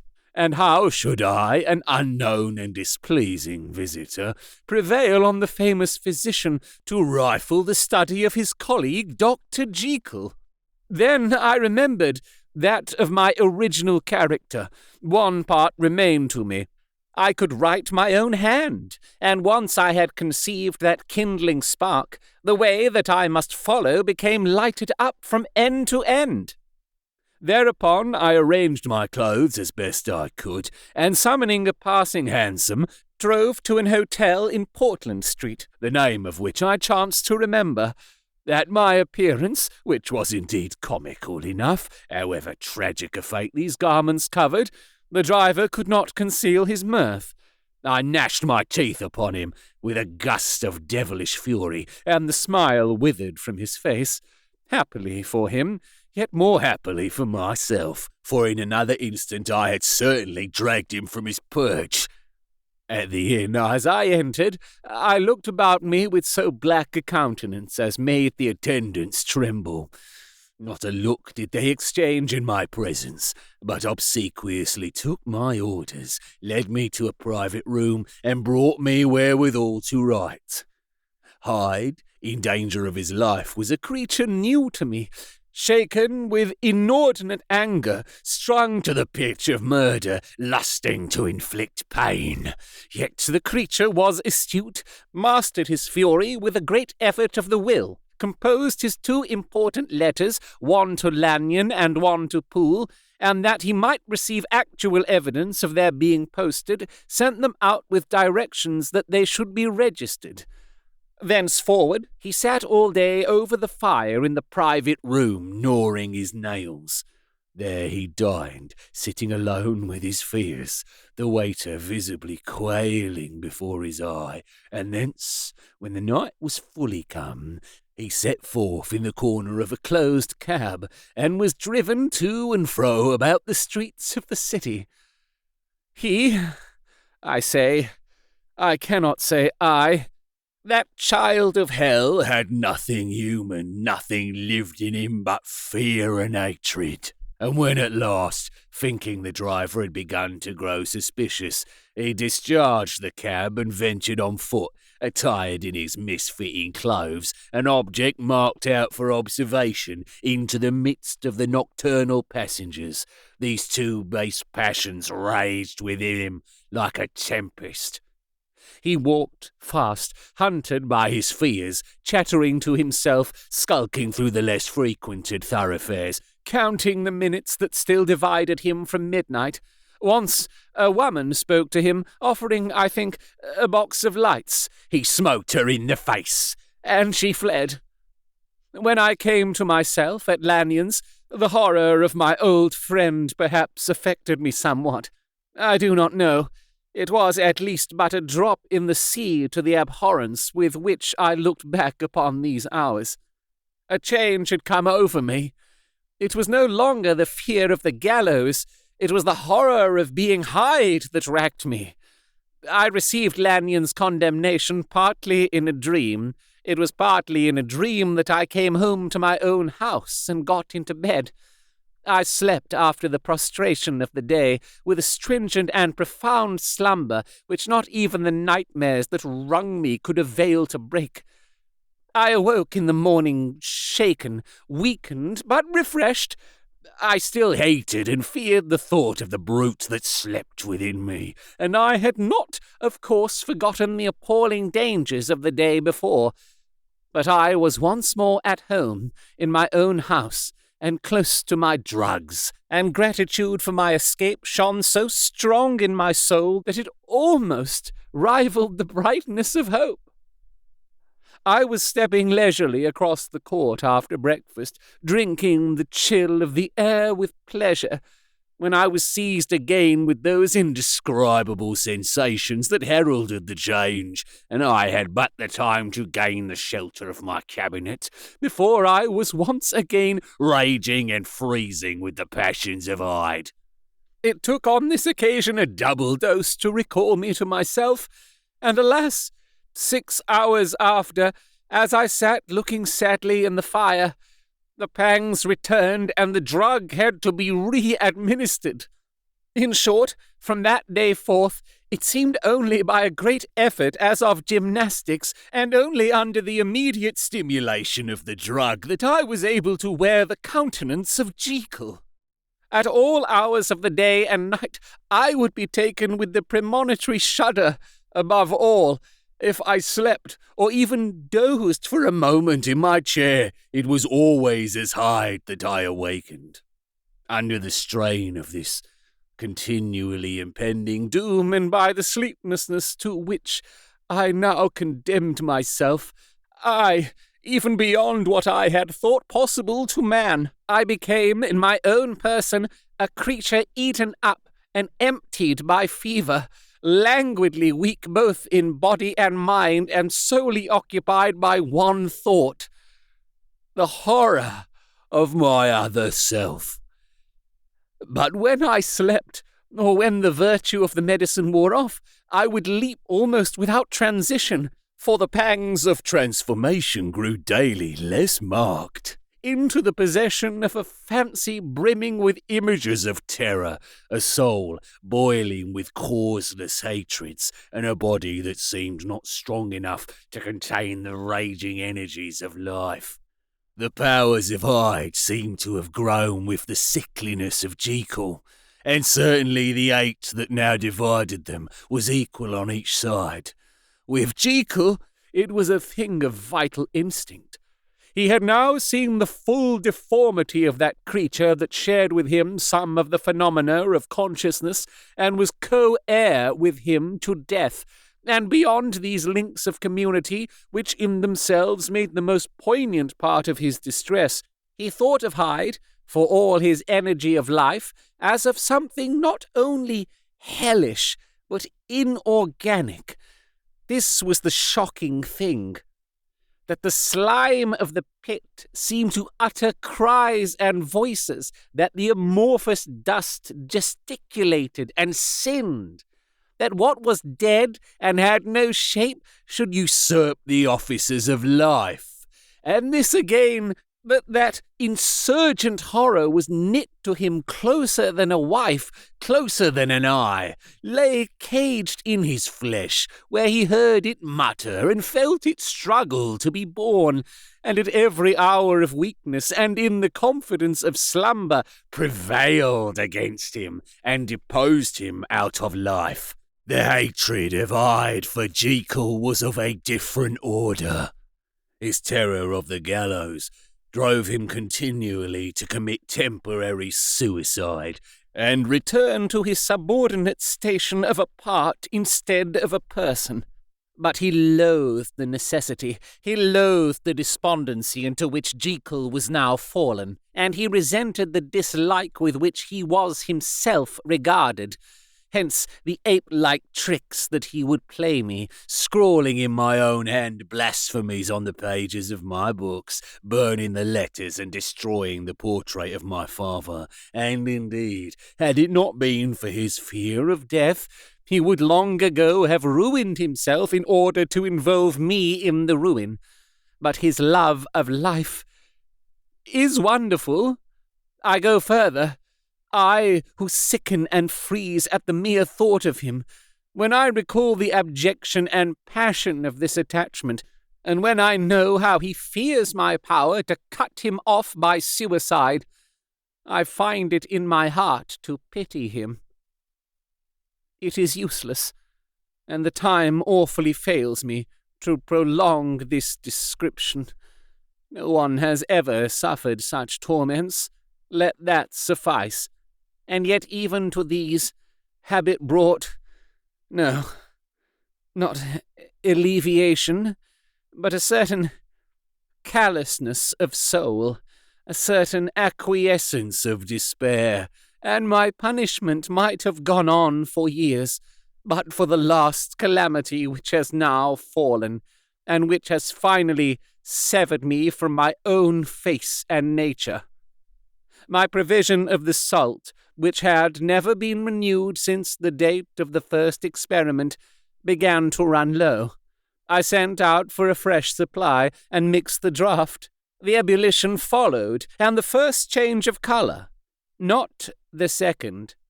I drank it, and it was without efficiency. You will learn from Poole how I have had London ransacked.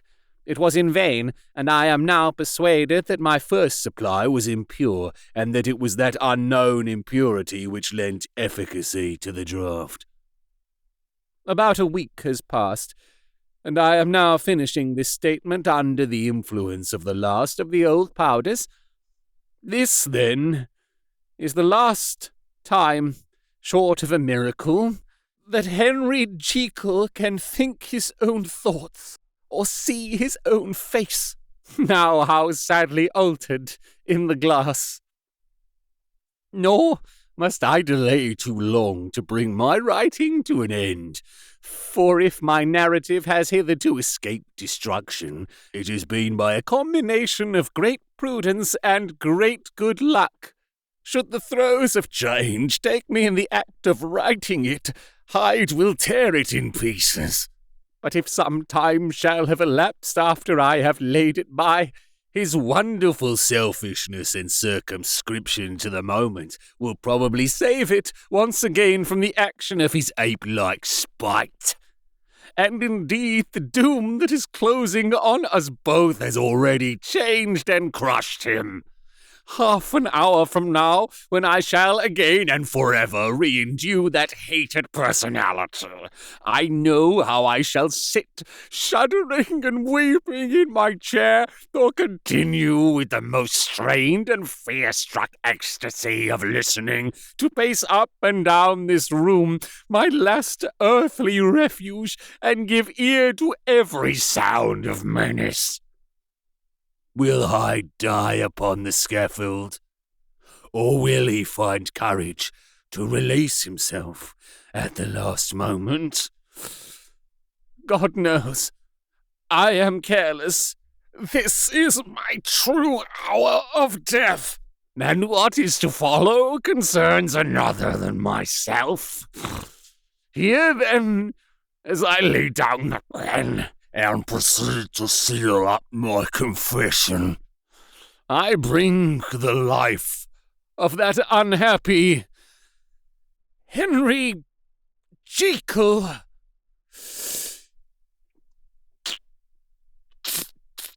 to an end.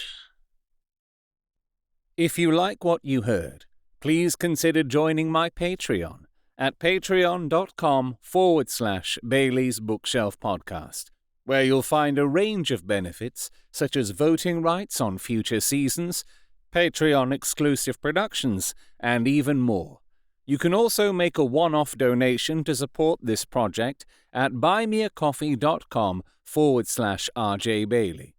If you'd like to send correspondence for me to read and discuss during an episode, or you would like to talk to me about narrating your own audiobook or other voiceover services, you can contact me on Blue Sky at RJ Bailey, via email at robertjbailey@gmail.com, my website contact form at rjbailey.com, or you can just shout at me out of your window.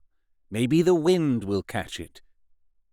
This book is in the public domain, and this production is entirely created and distributed in accordance with local laws. This audio production, however, is copyright to R.J. Bailey, 2025.